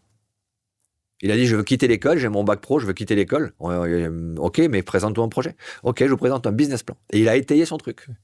Toi qui ne crois pas au business plan. Oui, moi, je n'ai pas de business plan, mais c'était... Mais au moins, à 17 ans, c'est le minimum. Explique-moi ton truc, qu'est-ce que tu vas faire, comment tu vas vivre. Et vous l'avez soutenu? Bien sûr. Par contre, on lui a dit, t'es grand maintenant. Bah, si t'es chef d'entreprise, t'es plus à la maison. Donc, tu quittes la maison, tu prends un appartement, tu paies tes impôts, tu envoies des factures, on va être ton client. C'est notre graphiste d'ailleurs, qui est très très bon, qui vient de réussir à l'école 42. En plus, tu vois, on a bien fait de lui laisser cette chance. Mais oui, on lui a dit, vas-y, fonce, on va te soutenir. Par contre, assume jusqu'au bout. Et c'est ce qui s'est passé. L'école 42, ils sont tous comme ça, d'ailleurs. Qui a été créée il y a quelques années de ça par l'exceptionnel Xavier et qui permettent... Une école gratuite, enfin rien que ça. Pour permettre sur beaucoup de technologies et l'entrepreneuriat. Mais le mode d'apprentissage est fou, enfin, c'est assez génial. Tu parlais donc encore une fois, pour des jeunes qui veulent parfois arrêter leurs études, qui veulent quand même continuer à avoir une vision différente de l'éducation, n'hésitez pas à vous renseigner pour vos enfants ou vous-même, parce qu'il y a des choses assez incroyables avec cette école. Et c'est de plus en plus, ces modes alternatifs d'enseignement sont de plus en plus présents. Tu me parlais de M. Delbray, Monsieur Delbray. Est-ce que, à part lui en parler maintenant, et j'espère qu'il nous écoutera. Je lui ai écrit, Tu l'as écrit? Ouais. Et d'ailleurs, son fils était officier de police. Et mes souvenirs sont bons, ou inspecteur de police, quelques promotions avant moi. Oui, bien sûr, je lui ai dit. Ouais. J'ai eu un prof d'économie en terminale qui s'appelait Schouft, et je l'ai revu, Je l'ai recroisé à Toulouse et je lui ai dit voilà le métier que j'ai voulu faire et j'ai réussi à le faire et vous avez été une part de ça. Mais encore une fois, merci. Mais c'est important de rembourser les profs, de leur faire savoir qu'ils ont joué pour toi. Parce qu'il y en a qui sont tellement, et ça arrive souvent ici, que des professeurs ont été comme celui-là, ce jour-là, ce professeur n'aurait pas raconté la même chose. Peut-être que tu serais ingénieur. Bien sûr, ça a été des game changers. Mais merci encore une fois pour les professeurs qui jouent ce rôle-là au quotidien. On parlait de Toulouse. Et moi, il est où ton accent là? Écoute, mon accent, il est resté à Île-en-Dodon, là? Il est resté à Île-en-Dodon. Je le récupère quand j'y vais. J'espère. Je le retrouve assez vite. Tu l'entends un peu quand je parle un peu comme ça, ça ressort un peu. Pas une seule fois, tu as parlé comme ça. Mais ouais. Si ça redescend, je sais que je vais retrouver mon accent. Mais je l'ai perdu assez vite, Parce que tu t'es dit, c'est pas possible ici. Tu t'es dit dans un pays, dans une ville comme sans accent, qui est Paris. C'est pas ça. J'ai des amis qui sont montés. J'ai un ami à Véronée qui avait un accent très marqué et qui a dit, j'ai perdu mon accent parce que ça faisait pas sérieux, ce qui est assez terrible parce que c'est pas une question d'accent. Mais non, je l'ai pas perdu à cause de ça. Je pense que je l'ai perdu quand j'étais en école de police. J'étais avec d'autres accents et ça s'est un peu lissé. Et en égo, tu penses qu'un accent aurait été sans ne pas avoir d'accent, pour peu qu'on part du principe que les Parisiens n'ont pas d'accent. Alors ça pourrait être l'inverse. C'est les gens du Sud-Ouest qui n'ont pas d'accent et les Parisiens. Bien sûr, les gens du Sud-Est n'ont pas d'accent. Évidemment. Et on dit chocolatine, bien sûr. Le pain au chocolat, c'est pas bon. À Toulouse, exactement. Donc ce qu'on a, pour ceux qui nous écoutent, il faut aussi qu'on en parle 2 secondes parce que on s'est retrouvés en fait à discuter avec Laurent et on a de la famille et je pense qu'il y a une génération qui ont dû certainement croiser parce que c'est ta tante, c'est ça, qui était receveuse de la poste là où tu habites. Exactement, là où ma famille a grandi. C'est un petit village à 30 km de Toulouse.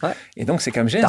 Imagine, mais c'est sûr. Et c'est quand même génial de se dire que peut-être je pense qu'on s'est certainement croisés. Moi, j'étais assez souvent là-bas. Et voilà, on parle de la petite ville de Bessières. C'est ça. Mais tu sais que l'accent, ça dépend de ce que tu interprètes. Si tu as quelqu'un qui a un accent marseillais en pensant qu'à Marseille, les gens sont tranquilles, tu vois, ils parlent comme ça, c'est cool au Marseille, tu vois. Alors que les gens qui parlent avec l'accent de l'Est, tu vois, c'est des gens qui sont plutôt carrés dans leur tête, quoi. Ça, c'est juste une interprétation. Donc, si tu as quelqu'un qui interprète ton accent en disant, mais lui, il a cet accent, donc il est comme ça, c'est problématique. C'est arrivé, toi, d'essayer, parce que j'ai l'impression que tu sais, est bon dans les accents, à essayer de faire un accent assez proche de celui qui était en face de toi? Pas un accent, mais un rythme, une tonalité proche, Une des premières choses que j'ai apprises quand je suis rentré au RAID, c'était la PNL. Je suis allé faire une formation de maître praticien en programmation neurolinguistique. Là aussi, tu vois, c'est Michel Marie qui m'a dit, va faire ça, tu vas voir, c'est vachement bien. Lui, il l'avait pas fait, mais il m'a dit, il faut le faire, je pense que c'est intéressant. Et donc, en PNL, on te parle d'un certain nombre d'éléments, notamment la calibration et la synchronisation. Tu vas calibrer le fonctionnement de l'autre, sa gestuelle, ses macro-moments, ses micro-moments, mais également sa prosodie, le ton de sa voix, son rythme et de ses silences. Donc, dans la synchronisation, tu peux te synchroniser sur l'autre pour faire en sorte que cette tonalité, elle se mette en place. Et une fois que tu as accroché la synchronisation, là, tu l'amènes sur quelque chose de plus apaisé ou plus calme, par exemple.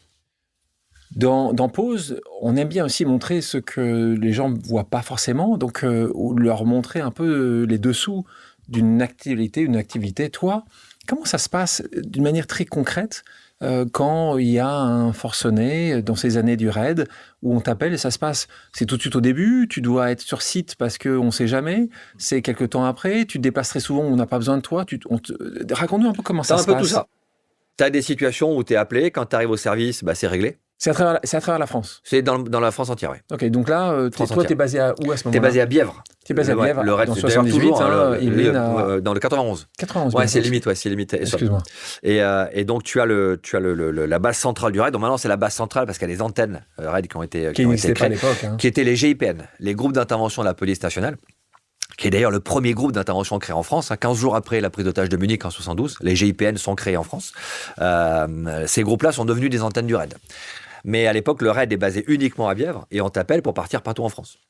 Donc, tu es bipé à 2h du matin pour un cas à Béziers, tu débarques, tu mets tes affaires. Vous avez votre propre avion? Alors, il n'y a pas c'est les avions de l'armée de l'air, mais la base de Villacoublay est en face, donc tu vas dans un transal, tu montes dedans et puis tu es envoyé sur place. Okay, donc là... Mais tu peux partir partout. Donc, soit tu es mobilisé sur un cas qui se traite avant que tu arrives. C'est au début, surtout quand tu es jeune négociateur, tu as envie d'en découdre et quand on annule, quand tu es en route, c'est agaçant. Mais sinon, les négociateurs sont censés partir en précurseur pour plusieurs raisons. D'abord parce que tu es équipé très léger. T'as pas tout l'équipement tactique, les gros gilets lourds, les gros boucliers, le matériel d'armement. Tu n'as pas tout ça, donc c'est des petits bagages simples qu'on met dans les valises. Parfois même, moi, je les gardais chez moi pour partir tout de suite depuis mon domicile. Et puis quand tu arrives sur place, tu fais une mission aussi de renseignement, de positionnement. Tu commences à prendre des informations pour préparer ta négociation le temps que la colonne d'assaut arrive. Voilà. Donc tu ne prends pas contact tant que la colonne d'assaut n'est pas là, mais tu peux commencer à faire du renseignement, discuter avec la famille, discuter avec les voisins. Parce qu'il faut bien comprendre, ces années-là, ChatGPT n'existe pas, l'Internet est à ce balbutiement, c'est le début. Ouais. Donc trouver de l'information parfois n'est pas si évident. C'est du réseau. Ouais, il faut aller voir des gens. Tu tapes à la porte moi je suis allé voir les gens de la DPSD, donc du secret défense, de l'armée, pour avoir accès à des fichiers militaires. Enfin, c'est des gens que tu vas voir en buvant un café, dis voilà ce que je fais comme job, est-ce qu'on peut vous appeler si on a besoin.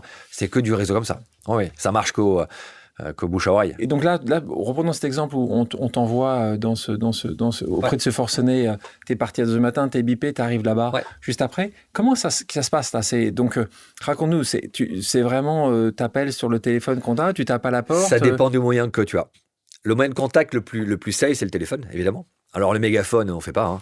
Ça m'est arrivé une fois de faire un mégaphone, c'est une catastrophe, parce que le gars était sur le toit d'un immeuble à Orléans, et c'est la seule façon qu'il avait d'entendre, mais tout le monde t'entend. Donc il n'y a pas de discrétion, puis c'est l'inspecteur de la bavure, encore une fois. Allô, c'est la police. Donc ça marche pas très bien. Le téléphone, c'était le meilleur moyen. C'était le début des téléphones portables. On avait les premiers Sagem, je me rappelle, avec les antennes qu'on sortait du truc. Donc on essayait d'avoir, si la personne avait un téléphone portable, de l'appeler sur son portable, sinon on l'appelait sur un fixe. Et puis on avait ce qu'on appelle un throwphone. Un throwphone, c'est une mallette, une pellicase, donc une mallette sécurisée, dans laquelle tu mettais un combiné téléphonique, tu balançais le combiné. Et à l'intérieur, il ouvrait le combiné, tu avais une bobine de fil qui déroulait, qui permettait de brancher, de faire un téléphone, comme un téléphone de campagne à la Première Guerre mondiale. Donc ça, c'était un moyen de prendre contact. Okay. L'idéal est bien sûr le contact face à face. Je parle de ça avec une vision, avec un peu d'expérience, parce que c'est l'idéal, puisque tu as le contact du non-verbal, tu as plein d'informations. C'est pas l'idéal pour la sécurité. Voilà. Donc le contact face à face, moi j'aimais bien ça, mais tu le présentes que si tu as des conditions de sécurité qui sont remplies. Et ça, c'est pas toi qui décides. Je pense que c'est les gens autour de l'équipe qui dit c'est la colonne d'assaut ou le patron de l'intervention qui dit là-dessus on n'y va pas, trop risqué. D'abord il a une arme vulnérante, donc voilà, il peut tirer à travers la porte, on n'y va pas. Ou alors il a un couteau, on peut aller au contact. Voilà. Si tu gardes ta distance, ça passe. Combien de négos? J'ai dû faire 200 négociations sur la Touraine, 200 opérations. En gros, c'est 80 à 100 opérations par an. Okay. Ouais. Les premières, tu les fais. Moi, j'ai fait derrière Michel Marie. Et après, Michel, quand on partait sur des cas qui n'étaient pas très compliqués, me mettait en premier contact. Ouais. Donc, il faisait attention à ne pas te brûler les ailes. C'était quoi le premier? Le premier, c'était un vieux monsieur qui avait tiré dans sa cage d'escalier avec un fusil de chasse. Parce que les voisins faisaient du bruit. Il n'en pouvait plus. Et donc, il s'était retranché. Je pense qu'il était mort de trouille. On est en banlieue parisienne, banlieue sud. Le gars est terrorisé en fait. Il a tiré en l'air, la police est arrivée, il y a des gyrophares partout. Il s'est enfermé, il pense qu'il va partir en prison pour perpétuité. Et donc c'est pas un cas trop compliqué, il n'y a pas d'otage. Les voisins disent tout de suite que c'est un petit monsieur très gentil et que là ils comprennent pas ce qui s'est passé. Et donc là je fais ma première négociation solo. Ouais. En haut d'un petit escalier, je revois encore évidemment la porte, je sens encore l'odeur de la poudre dans la cage d'escalier. Et j'ai Michel Marin, en plus, qui est en bas, qui est même pas derrière moi. Il est en bas de l'escalier. Il m'a vraiment laissé tout seul. Ça prend combien de temps? Ça prend un quart d'heure. Je lui parle, je reformule, voilà. Et le gars ouvre la porte, il me tombe dans les bras. Voilà. Et en plus, c'est marrant parce que c'est le sosie de mon grand-père. Quand il sort, je me dis, waouh, c'est mon grand-père, quoi. Donc là, t'as une petite montée d'émotion, quoi. Ouais. Ouais. Mais tu dis, c'est cool. Et C'est là- cool. Et tu dis, ce métier, il est cool pour ça. Ce gars-là aurait pas mérité qu'on pète sa porte. Et donc, qu'est-ce qu'il a eu d'ailleurs après? Écoute, après, il est mis en garde à vue et moi, je suivais pas les cas. Ok. Ouais. Mais il n'est pas allé en perpétuité. Ah en non, prison, je on est suis d'accord. même pas certain qu'il ait pris de la prison. Il a été mis en garde à vue. Ouais. Il a certainement eu peut-être un rappel à la loi, mais c'était un petit monsieur tout gentil. Ouais. Et donc ça, t'en fais deux temps. On veut dire, t'es direct. Le groupe Négo du Raid. Moi, je suis pas en contact donc- en premier négociateur sur toutes les négos. Ouais. Et donc là, c'est plus les mois avancent, plus toi, tu vas en prendre. Plus tu prends d'expérience, plus tu tentes des trucs, plus tu te plantes aussi. Hein. 1 ou 2 fois, tu te plantes. Le gars te raccroche 1 fois, 2 fois, 3 fois, et tu t'aperçois que ça tourne en rond. Bon, Et c'est aussi l'apprentissage. Hein. Ouais. Je pense que Michel Marie, 2-3 fois, m'a mis sur des cas où c'était compliqué, je m'en sortais pas, mais pour me montrer que c'était pas si facile. Est-ce qu'il y a des moments aussi, avec un peu d'expérience, tu te dis, tiens, il y a 6 mois, j'aurais utilisé ça, j'aurais peut-être réussi? Ouais. À chaque fois, tu te dis, mince, si j'avais su, j'aurais fait ça. Ouais. On a commencé à enregistrer les négociations à ce moment-là. Ouais. Sur des cassettes magnétiques. Et donc On aujourd'hui. avait des sténorettes, tu sais, les petits trucs de médecin, là. Ouais. On mettait ça à côté, on le branchait. On n'avait pas à l'époque les téléphones qu'on a aujourd'hui. Et on s'écoutait, je me réécoutais. J'ai des bandes où je me réécoute négocier. Tu sais si aujourd'hui, ils utilisent AI J'espère que J'espère, normalement, ils l'utilisent, ouais. Parce que là, on revient sur le sujet, c'est qu'il y a quand même une expertise Ouais. qui permettrait de savoir l'arbre de décision, en fait, tout simplement. Ouais, et puis même aujourd'hui, quand je vois je débriefe mes négociations depuis très longtemps. J'ai fait plus de 3000, je pense que je suis pas là les 3400 négociations là. J'en fais 150 par an. Alors, pour les gens qui nous écoutent, Toutes négociations toutes négociations. Donne-moi des différents exemples de négociations. Négociation annuelle obligatoire pour un grand groupe français qui prépare ses ANEO avec ses syndicats. Préparation de négociation Donc là, avec un syndicat. Donc là, tu vas être du côté de la direction. Ouais. Et on prépare la négociation. On mène pas la négociation. Pas toi-même, mais tu donnes tous les mais éléments. on prépare la négo, Ok. on prépare les éléments, on fait les débriefings. On peut faire de la même chose de l'autre côté. Moi, j'ai un syndicat un jour qui m'a demandé de l'aider à préparer une négo. On a une approche éthique de la négociation. On négocie pas contre l'autre, on négocie avec lui. Et donc, on peut aussi aider un syndicat à préparer sa négociation face à une entreprise, bien sûr, de manière totalement ouverte, puisque notre méthode, elle est très transposable aux deux camps. Des négociations commerciales. On accompagne le CIRI à Bercy, les commissaires du CIRI. On accompagne pas mal d'organisations internationales et aussi plein de PME qui ont besoin de négocier et qui n'ont pas forcément les ressources. Donc, on fait beaucoup d'assistance en négociation, qui en général dure entre 1 heure et 2 heures. Une assistance en négo, ça tourne autour d'1 heure. Et je le fais très souvent par téléphone d'ailleurs. C'est pour ça que j'en fais beaucoup. Tu sais, quand t'es pas impliqué dans une négo, c'est facile. Ouais. Parce que t'as la tête froide. Ouais. Donc tu poses des questions de base. C'est quoi votre enjeu? Ah je sais pas, c'est quoi un enjeu? L'enjeu, c'est votre besoin à satisfaire. Qu'est-ce que vous cherchez à atteindre dans cette négociation? Ça et ça. Et parmi ces 3 enjeux, lequel est prioritaire? Lequel vous êtes prêt à sacrifier? Je vais acheter ça pas cher, je vais l'avoir vite et je vais en avoir beaucoup. D'accord? Mais s'il y a un à sacrifier sur les 3, le monde est parfait. on va essayer d'avoir les 3, bien sûr. Mais si on doit en sacrifier, on commence par lequel? Quand on te voit dans ces moments-là, tu nous parlais tout à l'heure de moments où tu étais en face à face, c'était des moments où potentiellement il y avait un risque. Tu t'as appris à l'appréhender, ce risque, ou à chaque fois tu étais encore très tête brûlée, 30 ans, tu vois, j'ai pas de risque, je passerai à travers. Tu as eu des moments où tu as eu peur pour ta vie? Oui, plein de fois. Ah, quand même, plein de fois. J'étais pas raisonnable. C'est avoir ça maintenant, 20 ans après, Aujourd'hui, il y a plein de choses que je ne ferais pas exactement pareil. Exemple. Des prises de contact où je suis allé au contact. Il y a eu un cas qui était marquant pour moi, c'est un schizophrène qui tenait son fils pendu par un pied dans le vide, au 8e étage de sa tour. C'était au Clé-sous-Bois. Et je suis allé au contact parce qu'il ne voulait pas parler à la police, mais il voulait parler au médecin. Et donc, je me suis fait passer pour un médecin mettant une blouse blanche. Et l'idée était de le séparer de l'enfant. Voilà, qu'il l'arrête quand il était dans son appartement, de le pendre dans le vide. Et donc, je voulais le faire venir sur le pas de la porte pour essayer de l'attraper et le faire descendre dans l'escalier. Et évidemment, ça ne s'est pas passé comme ça. Il est retourné dans son appartement parce qu'il a vu bouger derrière moi. Je pense que le dispositif a bougé, quelqu'un a montré sa tête. Et il m'a dit, entre docteur, viens, n'aie pas peur. Je me rappelle de cette phrase. Et tu ne dois pas faire ça. Tu rentres pas dans une pièce si tu peux pas t'échapper tout seul. Tu rentres pas dans une pièce si t'es pas couvert par un sniper. Et tu rentres pas dans une distance trop proche d'un forcené schizophrène en pleine crise. Mais j'ai fait les 3. Donc j'ai pris le risque de rentrer. Alors après, j'ai bien fait. On a sauvé l'enfant. Tu as 1 seconde pour décider. Tu as 1 seconde pour décider. Aujourd'hui, à froid, je me pose la question, est-ce que je referais pareil? Je suis pas certain. Donc là, tu y rentres. Je rentre et puis évidemment, ça tourne mal. Le gars ferme la porte derrière moi, il commence à s'affoler. Il me saute dessus, j'essaie de le maîtriser. T'as beau être physiquement préparé, le gars est en crise. Donc en crise, il est impossible à maîtriser, donc tu fais tant bien que mal, tu essaies de le tenir. Et il a une paire de ciseaux qui sort de la poche arrière de son jean. Et dans la bagarre, je me la plante dans la cuisse. Je me mets derrière lui, en fait, pour pas qu'il puisse l'attraper. Je colle ma cuisse contre lui pour pas qu'il puisse le sortir de sa poche. Boum. Et on tombe ensemble et ça rentre dans ma cuisse. Ouais. Donc j'ai eu de la chance, hein. Ça n'a pas touché la fémorale, c'est passé en dessous, tout va bien. Mais la prise de risque aujourd'hui, tu la relativises. Ouais. Je le ferai pas aujourd'hui. La porte se casse à ce moment. La colonne, ils ont monté, dès que la porte est fermée, que je suis dedans, ils rentrent et ils commencent à ouvrir la porte. Ils se préparent à ouvrir la porte. Mais ils ne peuvent pas ouvrir avec de l'explosif parce qu'il y a un bébé dedans. Donc l'effet de souffle, tu vois, ça peut vraiment être délétère pour le gamin. Donc ils ouvrent avec un système, un pousseur hydraulique, mais c'est du carrelage sur le pas de la porte, donc ça glisse le pousseur. C'est pas contre toi. C'est pas le top. Ouais. Je me suis enflammé en rentrant. Ok, j'ai bien fait, on a sauvé le gamin, j'ai eu une médaille pour ça. Par le ministre de l'Intérieur, super. Mais j'ai fait ce qu'il ne fallait pas faire. Ouais. Donc, tu as comme une médaille pour toi. Ah oui, j'ai une médaille. Pourtant, Michel t'a dit, tu sais que tu n'aurais pas dû rentrer. Non, Michel Marie n'était pas là. Il n'était pas là. Non.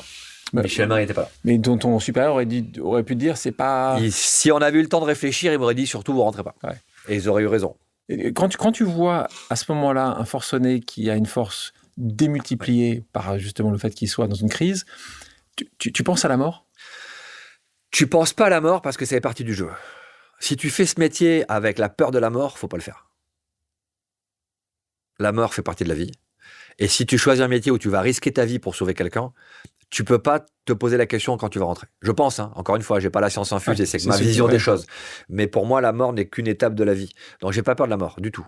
Mais c'est-à-dire que tu crois qu'il y a une vie après la vie ? Non, justement. C'est quand même étonnant, ça. Ah ouais, j'ai pas peur de la mort. T'as pas peur de la mort et tu imagines qu'il n'y a pas quelque chose après. Bah non. J'ai pas l'espoir qu'il y ait un truc après, j'espère qu'il n'y a rien après. T'espères qu'il n'y a rien après ? Ah bah oui. Et moi, j'ai un ticket, je suis en train de le jouer à fond, là. Voilà, je crame toute mon énergie dans cette séquence, là, mais quand c'est fini, c'est fini. Et ce sera autre chose, quelqu'un d'autre qui fera quelque chose d'autre, bien sûr, mais ce ne sera pas moi. Mais tu penses que ton esprit... Le seul truc que je laisserai, c'est les bouquins que je vais écrire. Et voilà, je m'en fous que les gens se rappellent de mon nom. S'ils se rappellent d'Hermione, le protocole qu'on a créé pour la négo et que ça les aide au quotidien, on a gagné. Mais qu'ils se rappellent de moi, c'est pas grave. J'aurais peur de souffrir, voilà, de me retrouver en fauteuil roulant, voilà, de pas pouvoir mourir comme je veux. Mais la peur de la mort, pas une seconde. Je veux juste pas regretter. C'est pour ça que je regrette rien. Et quand tu parles, c'est intéressant. Tu dis ton rôle sur cette terre. Toi, tu dis être utile. Être utile. C'est tout. Je pense que aujourd'hui, quand je me dis, mais c'est quoi ton alignement ? Être utile. Est-ce que tu as été utile ? Est-ce que tu as servi à quelque chose et à quelqu'un ? Si tu as servi, c'est bon. Le reste, après, on s'en fout, quoi. La gloire, tout ça, l'argent. Et servir pour toi quand tu seras arrivé à cette, espérons pas sur une chaise roulante, mais à la fin de cette vie ici, toi, tu dis, ça aurait été quoi avoir été utile sur cette terre ? Ce que je fais, j'espère que ce que je fais, ça contribue à ça. Je fais beaucoup de formations, on forme beaucoup d'entreprises évidemment parce que c'est important et dans ce métier-là, c'est ce qui nous permet de vivre. Hein. Bien sûr. Et l'argent, c'est important parce que c'est ce qui permet de mener les projets à bien. Mais on fait une partie de notre activité pro bono. L'association pour les enfants, on le finance sur nos bénéfices. On a quelques donateurs, mais c'est surtout nos bénéfices qui vont financer. Là, quand je fais une conférence ou que je fais une formation et que les gens payent pour ça, ils payent aussi tout ce qu'on fait pour des gamins ou pour des écoles qui n'ont pas les moyens de se payer nos services et qu'on va aller. Et pour des gens aussi qui sont victimes de crise. Tu vois, on accompagne quelques particuliers. On communique assez peu là-dessus, donc voilà, nous appelez pas que pour ça, mais on accompagne des particuliers qui n'ont pas les moyens de s'offrir nos services. Donc on facture pas, évidemment, ce genre de prestations. Mais on le fait. Exemple. Un kidnapping intrafamilial. Une maman qui t'appelle pour dire j'ai pas vu mes filles depuis 2 ans, leur papa les a amenées dans un autre pays ou dans lequel tout le monde se moque du fait que je sois la mère. Et j'ai envie de les revoir, qu'est-ce que je peux faire ? Ça fait 2 ans, qu'est-ce qu'on fait ? T'envoies pas une facture là, évidemment. Voilà. Donc tu fais ton métier, tu fais de la négo, t'expliques, tu prends des contacts, mais ça fait partie de ton jeu. Si t'as réussi, t'as été utile. Ton salaire, il est là. L'utilité. C'est ça qui compte. Ah, merci Laurent. C'est déjà arrivé à définir. Mais ce qui est d'autant plus intéressant, c'est que tu ne crois pas vraiment qu'il se passe quelque chose après. Non. Tu ne le fais pas pour un jour c'est être, pas pour gagner un truc. Non. Tu le fais parce que tu sais que c'est important. Tu le fais parce que tu sais qu'à la fin, tu as aidé quelqu'un et s'il est mieux grâce à toi, c'est super. Même un forcené, quand tu faisais sortir un forcené, il m'est arrivé de mentir à des forcenés, de me faire passer pour un médecin par exemple. À chaque fois, je leur disais, je t'ai menti. Parce que c'était la seule façon que tu sortes debout et pas les pieds devant. Donc même un forcené, tu peux l'aider. Tu peux avoir été utile pour lui. Et tu parles de ces forcenés. Est-ce qu'il y a quelque chose que tu as vu souvent comme un pattern, comme quelque chose qui revenait souvent dans un ton de voix, quel est celui qui t'inquiète le plus ? C'est le forcené d'un calme absolu, dont son ton de voix, son côté posé, ou l'inverse, ce psychopathe qui était en crise. Est-ce que tu as vu à certains moments, parfois tu dis, tiens, il y a des manières de faire plus facilement. Le psychotique en crise, schizophrène, paranoïaque, c'est compliqué parce qu'il est en crise, mais il est dans une dynamique qui est la sienne, quoi. En gros, tu sais comment ça va marcher. Tu rentres pas dans son délire, tu n'essaies pas de le comprendre, tu ne comprendras pas, mais tu sais qu'il est délirant. Donc, il y a une trame de fonctionnement que tu peux aller chercher. Le psychopathe, qui lui a une sociopathie, qui a aucun recul, aucun remords, aucune empathie, qui ne cherche qu'à gagner son intérêt, il a aussi une dynamique qui est différente, mais tu peux la prévoir. Là où c'est compliqué, c'est celui qui est dans l'opposition pour le plaisir. C'est le fou, en fait. C'est celui qui dit non alors qu'il devrait dire oui, mais tu ne comprends pas pourquoi il dit non, quoi. Et dans une négo, même business, si tu as face à toi un client qui est prêt à cramer un deal à 3 millions d'euros juste parce qu'il a envie de le cramer, alors que tout le monde perd. Tu peux rien faire. Putain, mais tu fais quoi? Eh bien rien, parce qu'il n'y a pas de prise. Eux, c'est embêtant. Eux, c'est ce qui me pose le plus, pas de difficulté, mais c'est le challenge le plus intéressant. Pourquoi? Parce qu'il n'y a pas d'OCP. Il n'y a pas d'objectif comme à partager. Il n'a rien à gagner avec toi, si ce n'est t'embêter ou cramer le deal pour le plaisir. Justement, est-ce que tu as vu un pattern sur ces gens-là qui, aussi bien dans la partie forcenée que dans la partie business, disent, tu sais quoi, perdu pour perdu, je brûle. Enfin, tu vois, vraiment, j'ai vu ça. Tu t'en souviens, c'est ce fasciste nazi Hitler qui avait dit à l'époque, c'était, je ne sais plus si c'était un amiral ou un général qui dirigeait Paris en disant, j'ai tout perdu. Vous me brûlez Paris. Et il n'a pas accédé à cette demande et il a sauvé un peu Paris, même si Paris brûle-t-il. Il avait plein de choses qu'il avait mal fait et qui était quand même, il n'était pas parfait, loin de là. Mais Hitler, c'était brûlé. Tu les vois ces gens qui disent, allez, tu sais quoi, j'en ai vu, j'en vois de plus en plus avec une polarisation très marquée. Tu en vois de plus en plus. Je vois ces types de comportements jusqu'au boutiste parce qu'ils sont persuadés qu'ils ont raison. Ils sont persuadés que leur vérité est la vérité. Aujourd'hui, tu peux choisir la vérité qui t'arrange. Sur les réseaux sociaux, tu vas trouver n'importe quoi pour justifier n'importe quoi. Tu peux être platiste, tu peux tout justifier et l'expliquer scientifiquement. T'es anti-vax, t'es pro-vax, tu vas trouver des éléments qui justifient ta vérité. Et je constate qu'il y a de plus en plus d'effets de polarisation où les gens se retranchent dans des vérités alternatives dont ils font une certitude. Mais si tu ne crois pas comme eux, tu es contre eux. Si tu n'es pas avec moi, tu es contre moi. Et on n'a plus ce juste milieu. On n'a plus ce discernement. On n'a plus cette capacité à dire « t'es pas d'accord avec moi, c'est super. Qu'est-ce qu'on invente ensemble ?» Là, c'est « si t'es pas d'accord avec moi, t'es mon ennemi. » Et donc, je suis prêt à aller jusqu'au bout. Et il y a peu de capacité de raisonner quelqu'un qui est comme ça. C'est un dogmatique. Le dogmatique, il a une vérité révélée, tu le raisonnes pas. Tu changes pas sa vérité. Ça, c'est plus compliqué parce que c'est plus de la négociation. Tu les vois tout de suite arriver, ceux-là ? Tu le vois quand ils sont dans l'expression du dogme posé, calme, structuré, je dirais délirant. C'est pas délirant parce qu'ils sont pas délirants au sens médical du terme, mais délirant dans le sens ils sont loin de la réalité objective. Tu le sens, tu sens que ça va être compliqué. Je le vois en négociation sociale, je le vois en négociation business. Je vois des comportements aujourd'hui qu'on voyait pas avant. Je vois le fait que... Tu l'expliques par les réseaux sociaux ? Je l'explique par le fait qu'on a autorisé l'agressivité et la violence. Et Donald Trump est pas éloigné de ça. C'est-à-dire que son comportement, aujourd'hui, laisse penser à certains qu'ils peuvent faire pareil. Ils peuvent mentir, ils peuvent être de mauvaise foi, ils peuvent dire blanc le soir, bleu le matin, et ça passe. Et ça passe. Ils peuvent être dans l'illégalité, et ça passe. Ils peuvent être dans une mauvaise foi éhontée, et ça passe. Ouais, c'est problématique. Donc ça, tu l'as vu, tu le vois. On le sent. Tu vois une accélération de ces phénomènes. On sent que ça s'accélère. On sent qu'on n'arrive plus à trouver ce terrain commun. Il y a moins d'OCP. D'ailleurs, qu'est-ce qui fait qu'on a du mal aujourd'hui dans notre société à vivre ensemble? C'est qu'on n'a plus de récit commun. Le récit commun, c'est un OCP. Quel est l'objectif qu'on va partager de la nation française, de la patrie française, des gens qui vivent sur ce territoire?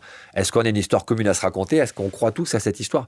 Avec, évidemment, des frottements, on n'est pas à 100% d'accord, mais on a au moins un truc commun qui nous unit. Aujourd'hui, c'est ce qui fait défaut. Enfin, je trouve qu'aujourd'hui, il y a de plus en plus de gens qui sont plus dans cette logique de... Qu'est-ce que ça pourrait être, cet OCP, pour toi? Écoute, je sais pas. Qu'est-ce qui était avant? Je sais pas, je pense qu'on a perdu cette notion de récit historique commun déjà. On partage plus notre histoire. Et on partage plus nos projets. Est-ce que c'est la faute des gens qui nous représentent? J'en sais rien. C'est facile de taper sur les politiques, c'est nous qui les élisons quand même. Mais ouais, c'est ce qui fait un peu défaut. Une négo, elle fonctionne que si tu as un objectif commun. Sinon, c'est le passage en force ou la soumission. Et c'est pas des moyens de créer de la valeur. On parle de passage en force ou soumission, tu parlais de Trump. Toi, quand tu regardes un Trump qui est vu comme l'art du business, hein, parce que c'est comme ça qu'il l'a écrit, est-ce que toi, tu trouves que c'est justement un très bon négociateur ou le pire négociateur que tu aies jamais vu? C'est pas un bon négociateur, mais c'est un bon deal maker. Ouais. C'est pas de la négo au sens où je l'entends. Moi, pour qu'il y ait de la négo, il faut qu'il y ait de l'éthique. Parce que la négo, ça crée de la confiance. Tu sais, les médecins te disent qu'un sport, c'est une pratique qui crée du cœur. Qui fabrique du cœur, le muscle cœur. Pour moi, la négociation, c'est une pratique qui crée la confiance. Si ça crée pas de confiance, c'est pas de la négociation. Donc Trump ne crée pas de confiance. Par contre, est-ce qu'il fait des deals? Bah ouais, il a le flingue. Il a un gros flingue et il est prêt à l'utiliser. Donc oui, il fait des deals, mais c'est pas la façon que j'imagine être la meilleure pour faire des deals. Après, attention, est-ce qu'il joue un rôle ou est-ce qu'il est vraiment comme ça? On n'en sait trop rien. Peu de gens peuvent le dire. Ouais, on n'est pas dans sa tête. On va continuer ensemble et on a une nouvelle question, une nouvelle pause amicale, quelqu'un avec qui tu as beaucoup travaillé. On va écouter tout de suite la question de Marwan. Ouais. Salut Laurent, c'est Marwan. J'espère que tu vas bien. Alors j'ai une petite question pour toi. Négo, évidemment. Si tu avais la possibilité de revenir dans le temps et de participer à une négociation emblématique, laquelle tu choisirais? Allez, je t'embrasse. Ciao. Marwan, mon ancien associé chez ADN. Ouais. On a un livre de vous deux, dans la peau de on a deux écrit quelques bouquins d'élite. Vous avez, mais donc vous avez créé quelque chose qui s'appelle ADN, j'adore le nom, bravo. ADN, l'agence des négociateurs. L'agence des négociateurs, j'adore, c'est la classe là. Ouais. Donc en 2013 avec Marwan, et puis vous avez créé, ça j'en suis très, très heureux et très fier pour vous, vous avez créé en 2018 quelque chose qui s'appelle ADN. Kids. Pour les enfants, absolument. Donc votre relation avec Marwan, évidemment, et donc cette réponse. Écoute, si je devais remonter dans le temps pour une négociation qui a marqué l'histoire, c'est celle de Munich en 72. Parce que c'est la négociation qui a généré la création des groupes d'intervention, la création des équipes de négociateurs. La première équipe de négociateurs qui porte le nom de négociation, c'est à New York, la Hostage Negotiation Team. Ouais, je referais bien cette négociation. Je l'ai étudiée dans tous les sens. J'ai écrit un livre sur cette opération. Et on est en 72, les Jeux Olympiques, Munich. Munich. 11 athlètes israéliens pris en otage par un commando palestinien qui s'appelle Black September, qui veut se venger de l'assassinat de dirigeants du FPLP 2 ans auparavant, en Jordanie. Et ce groupe terroriste fait une revendication impossible. 236 prisonniers politiques, un échange des otages. Et sans spoiler le truc, pour les gens qui nous écoutent, allez voir le film, le documentaire Un jour en septembre, One Day in September, qui raconte cette histoire. Mais je referais bien cette négociation. Parce qu'elle se passe quand même pas Elle tourne très bien. Personne n'est préparé, personne n'est formé. Ils n'ont pas de distance. Les décideurs vont négocier. La règle en négociation, c'est que le décideur ne négocie pas. Et là, les 4 décideurs sont au contact. Donc, il y a toutes les erreurs qui sont commises. Il n'y a pas d'équipe d'intervention. Il n'y a pas d'équipe d'intervention, c'est de briques et de broc. On aurait fait les mêmes erreurs, personne n'était prêt. Mais ouais. Tu aurais aimé être refaire cette négociation, est-ce que tu penses que tu peux les sauver? Je pense que oui. Mais avec l'expérience qu'on a aujourd'hui, tu refais le match une fois que le match est fini, c'est facile. Mais oui, je confonds très bien ma méthode et mes idées à cette affaire-là. Celle que toi tu as pris, que tu as gérée, où tu penses que c'est la masterclass, en disant juste celle-là, c'était incroyable. La masterclass, c'est toujours la dernière. Parce que quand tu as fini une négo et on a la chance d'avoir un taux de succès élevé, tu te dis, ouais, celle-là, c'est la bonne, quoi. Celle-là, elle était super. On a appliqué tout. Mais les méthodes et les outils que j'applique aujourd'hui sont encore plus perfectionnés que ceux que j'avais il y a 3 ans ou il y a 5 ans. Donc, c'est toujours la dernière parce que tu as testé ton dernier outil qui fonctionne et qui est super efficace, ou ta méthode pour calculer les hypothèses d'intérêt de la partie adverse. Donc, c'est toujours la dernière. Après, une belle négo que j'ai gardée en tête, c'est les accords de Renault en 2012. Les accords de compétitivité de Renault, parce que c'était une de mes premières grosses négociations sociales avec un enjeu national. Et puis j'ai croisé la route d'un négociateur exceptionnel qui s'appelle Jean Agulon, qui était le DRH de Renault à l'époque, qui est maintenant DRH de la RATP. Et ouais, c'est vraiment quelqu'un qui m'a montré qu'on pouvait être éthique en négociation et que c'était nécessaire. J'en étais conscient, mais c'est cette prise de conscience qu'une négo, ça marche que si tout le monde a le sentiment de gagner quelque chose et d'obtenir un truc qui était juste. Donc ouais, pour moi, ça a été une masterclass. Donc là, en tant qu'élève de la masterclass. 2004, tu quittes le RAID, tu rentres dans le secteur privé, tu vas passer quelques années en tant que consultant, tu vas travailler, et puis en 2009, il y a un l'appel de l'entrepreneuriat, et que tu n'as pas lâché depuis maintenant des années et des années.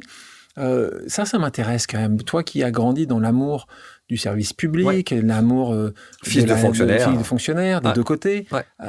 Qu'est-ce qui s'est passé pour que tu franchisses le Rubicon et que tu deviennes entrepreneur? C'était là, tu savais, c'était en toi, ou tu dis, tu sais quoi, j'ai soit une trop grande gueule pour rester là où je suis. Ça c'était déjà ça. C'est possible.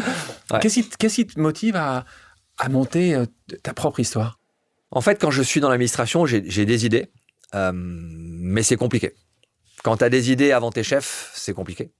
Quand tu as des idées qui sont parfois un peu trop, elles arrivent trop tôt, c'est compliqué. Donc oui, j'avais 2-3 idées et je sentais que j'avais pas la possibilité de les mettre en œuvre. Ensuite, le patron qui m'a recruté, Gérard Zerbi, était parti au sein d'un cabinet de conseil qui s'appelle Civipol Conseil, qui est parti au ministère de l'Intérieur. Et Gérard m'appelait en me disant on a besoin de quelqu'un pour monter une équipe de négociateurs. J'ai pensé à vous, ce serait super si vous pouviez venir bosser avec moi. Et moi, je vous donne la liberté de créer le réseau qui vous semble être le réseau le plus efficace. Et à l'époque, il y avait un patron du RAID, Christian Lambert, qui m'a dit faut y aller. Ouais, faites-le. Vous allez vous emmerder ici. Enfin, ça va pas le faire, quoi. Il m'a fait comprendre qu'il fallait pas que je reste.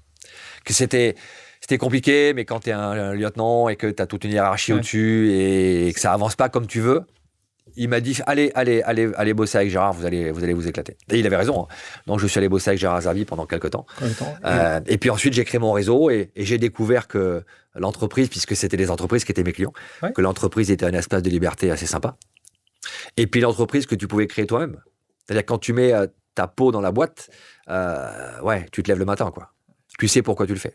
Donc je me suis dit allez, quitte à renverser la table, autant le faire vraiment. Donc, je quitte l'administration et je monte mon entreprise. J'investis tout ce que j'ai dans cette entreprise, je crée mon réseau et puis petit à petit, je le développe. Ulysse CEO, c'est ça? Ulysse CEO, ouais. C'est toujours d'ailleurs mon entreprise. Ulysse CEO. Enfin, CEO d'ailleurs, c'est Ulysse. Ouais, c'est LSCO, mais c'est le nom. Le nom est Ulysse. Et donc après, tu en crées un certain nom parce que tu n'en as pas Après, j'ai créé ADN avec Marwan. Donc... Après, je quitte Marwan pour partir m'installer à la campagne, créer un campus. Attends. On va y arriver. Ah. J'ai une question avant qu'on arrive sur cette partie qui est essentielle pour toi, parce que tu vas faire tapis, ce qui est quand même rare de le faire. Donc, moi, j'ai envie de comprendre pourquoi, quels sont les tenants, les aboutissants de ce choix. Tout d'abord, une question sur le négociateur que tu es. Est-ce que le physique a une importance? Est-ce que tu as réfléchi à cette barbe? Est-ce que tu as réfléchi à tes cheveux? Alors, ma coupe de cheveux, elle a réfléchi toute seule. Ouais, ils ont décidé de partir. Je vois tes beaux cheveux frisés, hein, voilà, tu me nargues avec ta coupe. Non, moi, depuis longtemps, j'ai perdu mes cheveux. Mais tu penses que c'est un aspect important d'être juste... tu vois, pas trop, pas assez. Est-ce que tu l'as théorisé, ça? Non, j'ai pas calculé. Non, je travaille pas mon look par rapport au métier. Et tu penses pas que c'est un sujet? Non, parce que d'une personne à l'autre, tu seras pas perçu pareil. Donc, ce serait avoir un look, le look type du négociateur pour qu'il passe avec tout le monde. Je suis pas certain que ça existe. Voire même, je suis certain que ça n'existe pas. C'est comme le genre. Pour moi, le genre n'a aucun impact dans la négociation. Négocier au féminin, j'y crois pas une seconde. Voilà, on négocie, on est leader, qu'on soit homme ou femme, ça change pas. Donc, j'ai pas d'impact là-dessus. Par contre, le physique, la forme physique, ça, c'est important. On parle de transmission, sujet essentiel pour toi comme pour moi. On va faire une pause négo.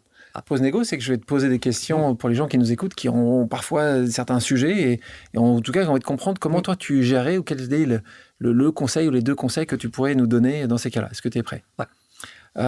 Tu sens qu'une discussion monte en tension parce que chacun veut absolument avoir raison. Tu fais quoi, toi? Déjà, tu laisses exprimer l'autre. Voilà. Donc, tu coupes pas? Non, non. S'il estime qu'il a raison, tu le laisses dérouler. Tu peux pas convaincre quelqu'un qui est déjà convaincu. Donc, une fois qu'il a déroulé, tu peux contre-argumenter, mais tu vas faire un ping-pong. Argument, contre-argument, et ainsi de suite. Moi, ce que je fais, c'est poser des questions. Systématiquement. Affirmer, tu fermes une porte. Poser une question, tu ouvres une porte. Moi, ce qui m'intéresse, c'est d'ouvrir les portes et de voir ce qu'il y a derrière. Voilà. Donc là, tu es en train de m'expliquer que ta vision de ce projet est la seule envisageable, c'est ça? Tout à fait. Tu génères en oui, d'accord? Ok. Qu'est-ce qui t'amène à penser qu'il n'y a pas d'autre possibilité d'aller au bout de ce projet? Question ouverte. Pas des questions ouvertes qui commencent par qu'est-ce qui? Parce que la question ouverte qui commence par pourquoi, c'est un jugement sur toi. Pourquoi tu penses ça, Alexandre? Tu dois te justifier, toi. Qu'est-ce qui te fait penser que? Tu dois m'amener un élément extérieur à toi. Et ça change tout.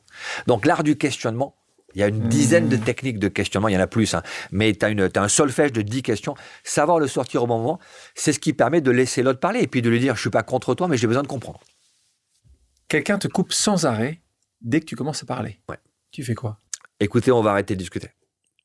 Si on est là pour échanger et que vous ne me laissez pas m'exprimer, c'est donc que vous avez la solution et vous n'avez pas besoin de moi. Maintenant, si vous pensez qu'ensemble, on peut trouver une solution qui nous permet de gagner, et vous et moi, il va falloir me laisser dérouler mon explication jusqu'au bout. Même ton? Même ton. Pas besoin de crier fort. L'assertivité, c'est pas dans la force de la voix, c'est dans la détermination que tu montres. Une personne est très en colère face à toi. Écoute, je sais pas ce qui se passe parce que je suis pas à ta place, mais oui, je vois que tu es en colère. Tu peux m'expliquer? Ouais. Je ne vais même pas plus loin. Tu peux m'expliquer ce qui te met en colère, pourquoi tu fais ça, j'en sais rien, mais je te laisse la porte ouverte. Et si tu continues, écoute, ok, je suis désolé, ce que je t'ai dit t'a mis en colère et j'en suis vraiment désolé. Par contre, je ne peux pas te laisser me parler de façon agressive. Je comprends que tu sois en colère. La façon dont tu l'exprimes, ça ne me va pas.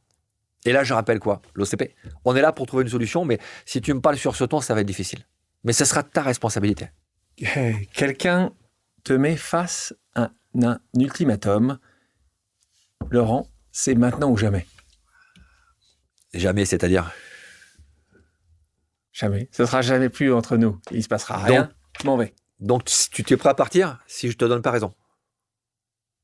Oui.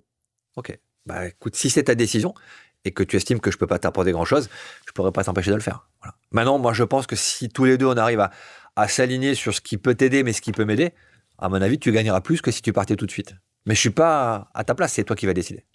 Merci, Laurent. Quand tu as cette vision, ce réseau qui se développe, parce qu'il se développe au fil de ces années, il se passe quelque chose où on parle de rencontres, et je sais que pour toi, c'est essentiel ces rencontres. Là, en 2016, tu es dans un avion, tu as une productrice, qui s'appelle Virginie, et comment ça se passe? Vous êtes tous les deux assis à côté l'un de l'autre. Pourquoi je parle de ça? Parce que ça va permettre de pas de théoriser, mais en fait de filmer une partie de tes compétences et de vos compétences avec Marwan. Raconte-moi un peu comment ça se passe. En fait, je suis assis à côté de quelqu'un dans un avion, je rentre, j'ai géré un kidnapping. Je suis sur un vol qui rentre d'un pays d'Afrique. Et à côté de moi, il y a une femme qui lit pas ce que je fais, mais qui voit que je travaille sur un reporting avec des photos que je colle aussi, où tu vois des photos de terrain. Voilà. Donc je fais mon débriefing de mission pour mes archives. Et oui, elle m'interroge. Elle me dit, mais vous faites quoi comme métier? Je dis, voilà, je suis négociateur. Et à partir de là, on a commencé à discuter, mais négociateur de quoi et pourquoi? Mais c'est génial, c'est une super idée. Et puis elle me dit, oui, moi je suis productrice, Virginie. Et ça pourrait m'intéresser qu'on échange là-dessus. Et puis quelques jours plus tard, elle me rappelle et on a construit tout doucement le projet de la série Ransom, qui est basé sur mon histoire, effectivement, et sur l'histoire d'un négociateur de crise qui gère des kidnappings. Et elle est française. Ouais. Et Ransom, c'est pas une série américaine? Non, mais parce qu'elle est productrice et qu'elle amène TF1 dans la boucle, mais il y a aussi CBS qui sera dans la boucle, il y a aussi E1 qui va être dans la boucle, si mes souvenirs sont bons. Donc oui, elle monte une coproduction internationale pour cette série.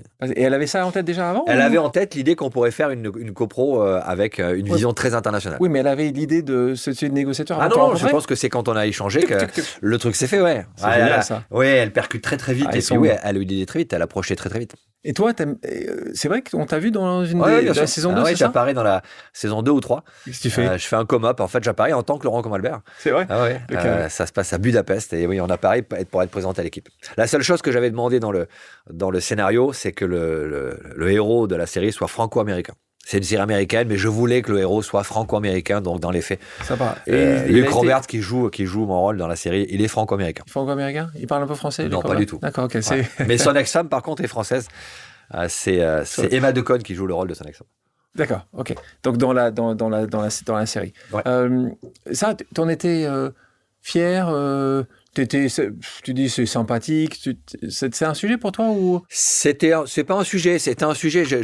J'espérais qu'on allait gagner beaucoup d'argent avec cette série parce que je voulais financer l'association pour les enfants avec la série. Et en fait, tu gagnes pas tant que ça quand tu fais ce genre de série. Enfin, en tout cas, c'est pas celui qui a l'idée qui gagne le plus d'argent. Ouais. Mais non, c'était sympa parce que ça montrait la négociation. Ouais, alors, ça l'a montré avec une vision très américaine quand on a commencé à travailler sur les scénarios. Moi, j'aurais bien aimé faire une série où tu amènes des éléments, tu apprends des trucs. Tu vois, regarde, aujourd'hui, tu vas sur YouTube, tu vois des influenceurs, des youtubeurs qui font des mises en situation, qui t'apprennent des trucs. Et je trouve que c'est vachement bien, ça. Parce qu'ils t'amènent sur un divertissement, mais à chaque fois, tu vas apprendre quelque chose. Donc, j'aurais aimé avoir une série télé un peu plus didactique, un peu plus pédagogique, où on explique un peu plus aux téléspectateurs, aux viewers, ceux qui... Tu n'as jamais vu des comme ça, toi? T'en as vu? Il y avait Lie to Me qui était pas mal sur le mensonge, la première saison, mais ouais, je rêverais de faire une série basée là-dessus. Message pour les producteurs qui nous écoutent. J'ai écrit une série de romans policiers qui a plusieurs prix. C'est ça. Et qui apprend des trucs. Ben c'est ça. J'essaie de mettre de l'apprentissage dedans. C'est-à-dire quand tu le lis, tu apprends aussi à négocier. T'en as à combien de bouquins là? J'en suis à 37, je crois. Waouh. Ouais, avec des rééditions de bouquins. Et donc plusieurs langues, certains plusieurs bouquins. Langues, anglais, espagnol, ouais. Et sur tes bouquins-là, parce que là, souvent, c'était des bouquins sur ton histoire ou sur de l'art, et puis tu as aussi commencé à écrire des fictions. Ouais. Donc, la première, ça s'appelait Négo, c'est ça? Négo. Assez récemment, d'ailleurs. Ouais, en fait, j'ai écrit un roman pour Stéphanie, mon épouse, qui est fan de romans policiers. Toi, t'es sympa, toi. Ouais, toi, t'es tellement amoureux que t'écris ouais, elle adore les un romans roman. policiers. Ah, ça, Et j'ai j'aime fait bien ça. rencontrer 2 personnages que j'avais vraiment rencontrés en égo, qui se connaissaient pas. Je me dis, si ces 2-là se rencontrent, qu'est-ce qu'ils font? Et donc, j'ai écrit quelques chapitres pour faire marrer Stéphanie en disant, tiens, il pourrait se passer ça. Et puis, Stéphanie est assez fan de polar. Elle m'a dit, c'est pas mal quand même. Tu pourrais peut-être écrire la fin. Donc, je suis allé jusqu'au bout. Et j'ai partagé ça avec mon éditeur, François Bachelot, qui a fait suivre à Calman Lévy mon bouquin.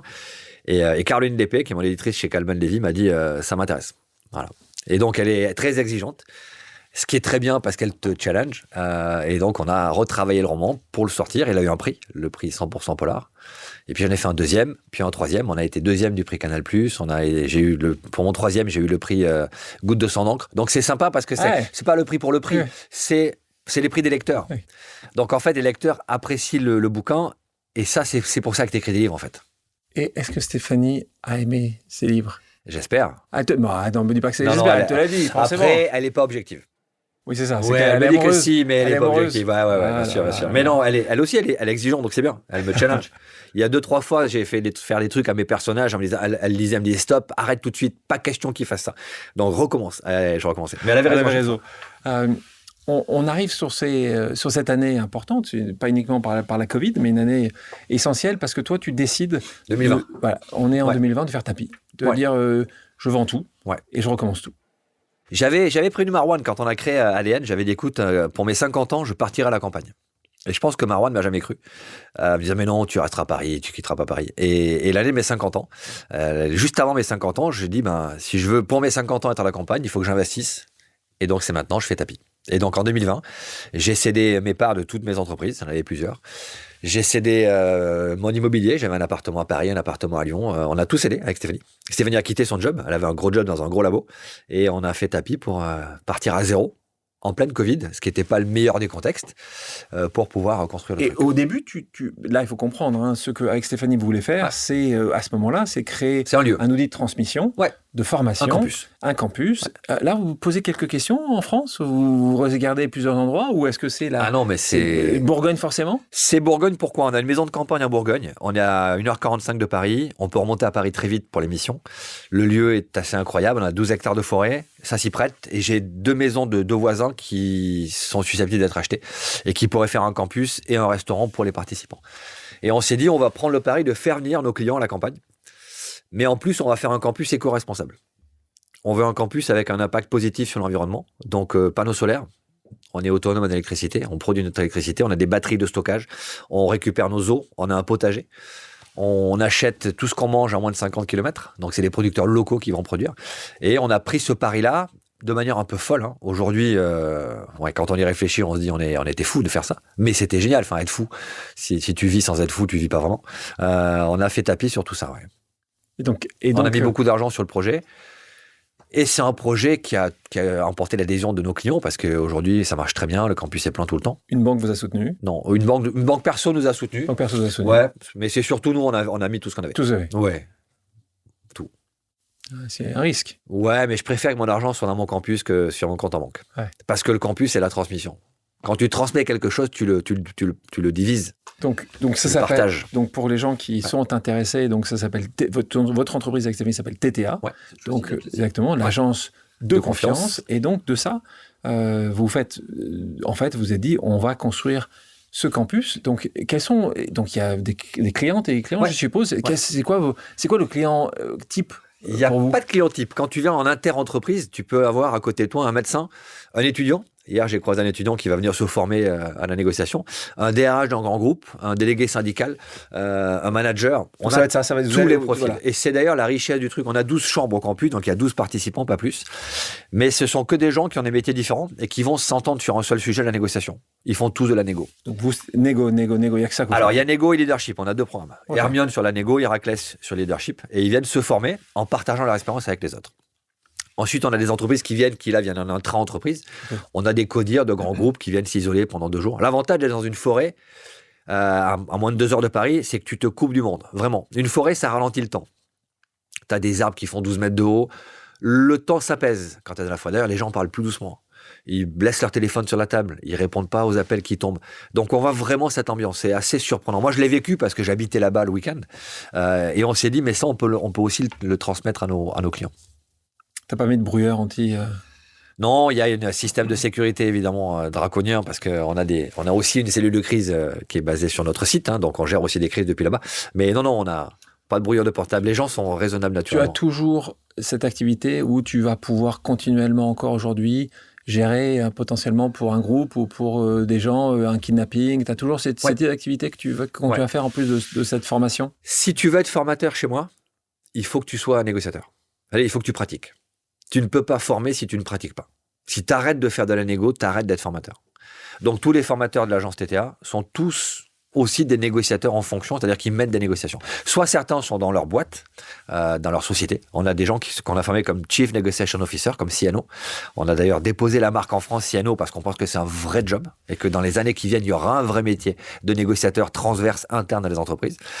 Soit c'est des négociateurs qui vont, comme moi, faire de l'assistance sur du social, du commercial à droite à gauche pour diverses entreprises, mais ils pratiquent leur métier. Quand tu décides de faire tapis, les gens autour de toi, ils te disent t'es fou, ou ils te disent bravo, ou ils te disent rien. Comment parce que ça, à nouveau, les gens, souvent, quand ils tentent de quitter ce qu'ils ont, le premier cercle, parfois, est quand même pas forcément le plus positif sur ces décisions-là, ce qui fait parfois par des gens qui ne font jamais, ils vivent avec certains regrets ou remords. Toi, c'était comment? Les gens savent de toute façon que nous, le premier cercle, ils savent qu'on est fous. Et donc, quand on leur annonce ça, ils font normal, quoi. C'est logique. Nos enfants disent super, ça va être cool. Non, et on n'a pas du tout de frein de la part de nos proches. Les gens savent quand on mène un projet, souvent on le mène au bout. Et puis, ce qui est intéressant, c'est quand tu recommences à zéro, tu te remets en risque. Et le risque, ça crée de l'étincelle de l'activité intellectuelle. Et quand toi, tout à l'heure, tu as déposé le CNO, est-ce que tu n'aurais pas envie d'attacher ça comme un cours électif dans une grande université? Est-ce que c'est des sujets sur lesquels tu travailles? Alors, c'est un sujet sur lequel on travaille, puisque je donne des cours à HEC depuis pas mal d'années maintenant, aux jeunes étudiants. Mais on crée dans une école, ça sera officiel dans les semaines qui viennent, donc je ne donne pas encore trop d'infos sur l'école. Mais oui, on va créer le premier master full-time négociation, qui va former des CNO, des directeurs de négociation stratégique, des Chief Negotiation Officer. Et c'est un master où tu vas passer 14 semaines à l'école et tout le reste en alternance. Donc on a déjà des entreprises, plutôt des grands groupes qui sont partenaires de ce futur projet. Parce qu'on veut que les gamins qui vont rentrer en Master 1 et Master 2, ensuite ils vont faire Master Grande École avec deuxième année spécialisation en négociation. On veut qu'ils aient déjà un stage avant de commencer. On veut que les entreprises participent à leur recrutement. On veut que ces entreprises fassent du mécénat de compétences en envoyant des négociateurs donner des cours. Tous les cours seront donnés par des professionnels. Et ce sera 100% négo. Donc ils vont sortir avec une compétence négociation assez rare. Parce que c'est eux l'avenir des négociateurs. C'est parce qu'ils ont 22, 23, 24 ans et qu'on va leur donner des outils de négociation, de cette méta-compétence absolument nécessaire, qu'on pourra permettre de faire de ce métier un vrai métier encore plus visible dans les entreprises. Il est forcément là parce que l'entreprise passe son temps à négocier.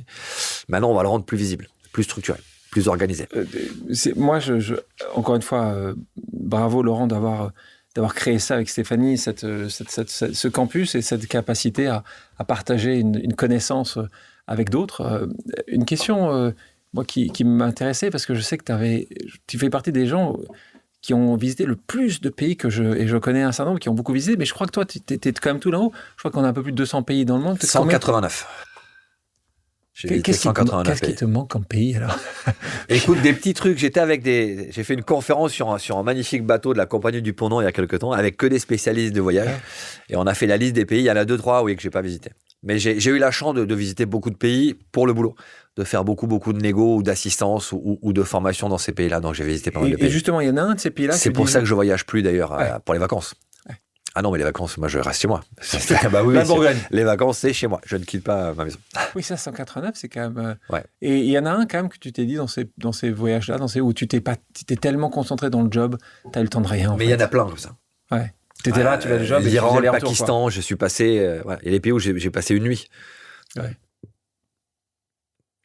Sur des petites îles où tu passes juste, tu fais un stop and go, tu descends, tu manges au resto et tu repars. Donc quand je travaille, je visite pas. On parlait parfois de notre évolution par rapport à certaines fragilités qui sont les nôtres ou nos traumas. Toi, tu as réussi avec ces années-là, même à 25 ans, moi j'en ai pas, et regardez les biscottos, un peu plus de 50 ans, tu dis, il y a quand même quelques fragilités que j'ai eues qui ont pu être exploitées. Et encore une fois, je parle de ça pour, encore une fois, toutes les gens qui nous écoutent. On en a tous des traumas. Ouais. Et on a tous des fragilités. Et la question plutôt, c'est qu'est-ce qu'on peut en faire et comment on peut arriver parfois à en faire quelque chose de correct. Toi, c'est vrai qu'on a l'habitude de te voir, tu as un peu cet habit un peu de militaire, dans le sens où assez peu de choses on semble pouvoir t'affecter. Tu es une machine, tu avances, tu sais exactement où tu vas.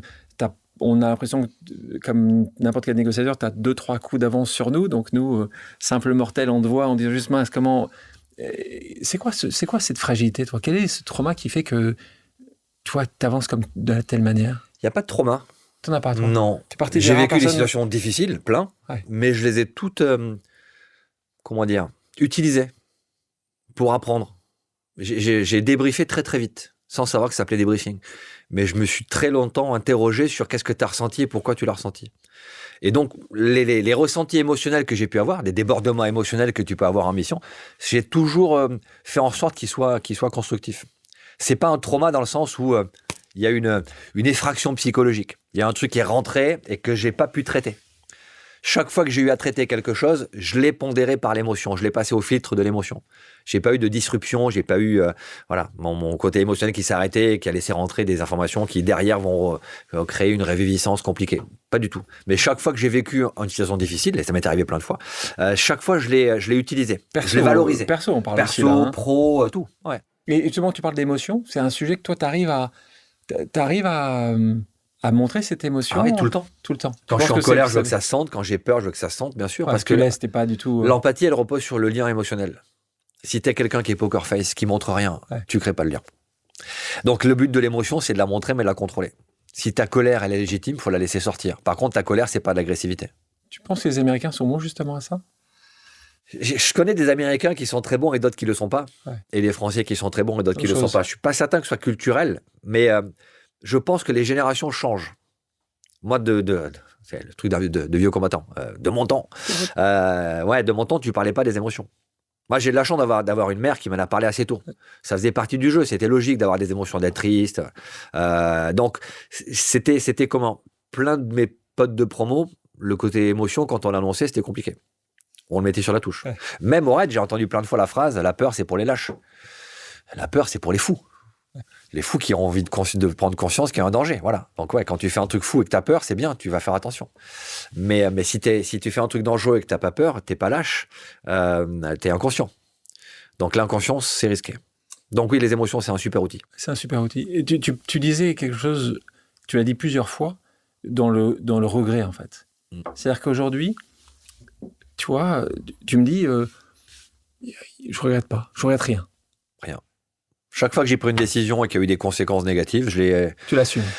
Tout le temps. Mais c'est pas autant que tu aurais bien aimé peut-être le faire différemment. Oui, mais c'est pas un regret. Je me dis pas, alors ah là là, mince, si j'avais su. Je dis, ok, on aurait pu le faire différemment, mais c'est pas mon choix. J'ai pas fait ce choix-là. Voilà. Donc tu dis, ça sert à rien de revenir que je peux pas changer. Est-ce que je peux le changer? Non. Ok, on passe à autre chose. Enfin, on passe pas à autre chose, mais on l'intègre. Tu vis avec, quoi. Est-ce que je vais mettre la pression sur quelque chose qui n'est pas sous mon contrôle? Est-ce que refaire le passé, c'est sous mon contrôle? Non. Donc, c'est pas un facteur de pression. Il y a plein d'autres facteurs de pression sur lesquels j'ai la main, que je peux monitorer, mais ceux sur lesquels j'ai pas la main, franchement, ne prenons pas ça comme une contrainte. On va continuer. On arrive à la fin de notre discussion avec une autre pause. On va écouter quelqu'un que tu connais très bien. Laurent, est-ce qu'il y a encore un rêve que tu n'as pas réalisé? Un rêve que je n'ai pas réalisé, j'ai eu la chance de réaliser plein de rêves, notamment avec Stéphanie, c'est mon binôme. Donc, excuse-moi, là on parle de Stéphanie. Oui, c'est Stéphanie, mon épouse. Je pense que tout ce que j'ai fait, c'est aussi parce que j'ai eu cette rencontre. Tu peux pas mener un projet comme le campus si t'es tout seul. Tu le fais pas, tu te lances pas. Donc là, c'est le fait d'être deux, d'être aussi fou l'un que l'autre, aussi fou mais aussi mesuré. Et j'ai la chance que Stéphanie soit missionnaire, un leader missionnaire. Moi, je suis un leader visionnaire et elle est missionnaire. C'est-à-dire que moi, j'ai des visions, j'ai des idées, mais j'en ai 2000. Et parmi ces 2000, il y en a une qui est très bonne et les autres, faut pas les faire. Et elle sait faire le tri. Donc ça, c'est une vraie chance. Me dire ça, c'est pas bien, ça, c'est super, mais pas maintenant. Ça, c'est bien, mais c'est trop cher. Ça, c'est bien maintenant. Et donc, on a su faire ça. Donc, on a assumé pas mal de nos rêves. On a le rêve de créer cette école.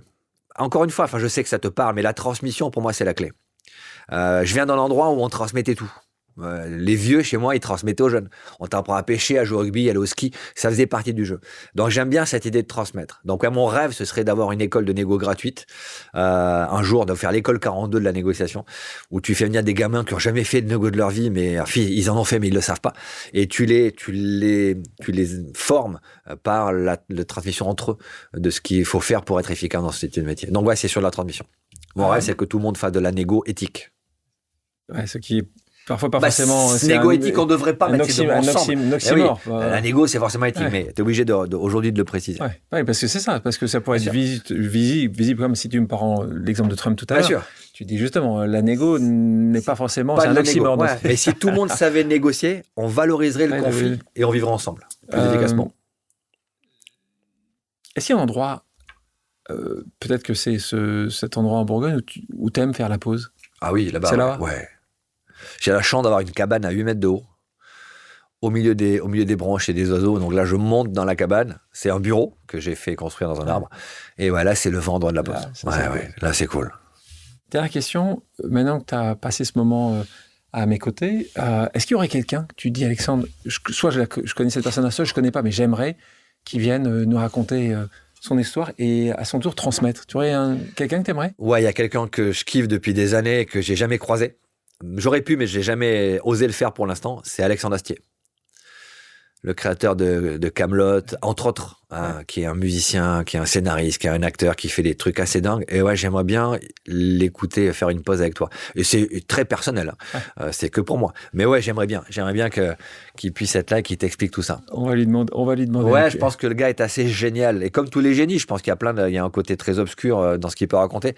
Je pense qu'il est tourmenté comme tous les gens géniaux, mais c'est un vrai génie, dans le vrai sens du terme. Donc ça me plairait bien de l'écouter. On va lui demander. Laurent, merci. Est-ce qu'il y a quelque chose qu'on devrait, d'autre chose que tu as envie d'ajouter? Non, écoute, c'était super, très complet. Puis c'est passé à une vitesse assez dingue, quoi. Donc, c'était une pause très agréable. Merci pour cette transmission. Merci, Alexandre. Merci beaucoup. Merci à tous d'avoir pris le temps de faire une pause avec nous sur RCJ. J'espère que l'émission vous a plu, inspiré ou fait réfléchir. Si c'est le cas, je compte sur vous pour soutenir Pause sur radio-rcj.info ainsi que sur toutes les plateformes d'écoute. À bientôt sur RCJ pour un nouvel épisode de Pause.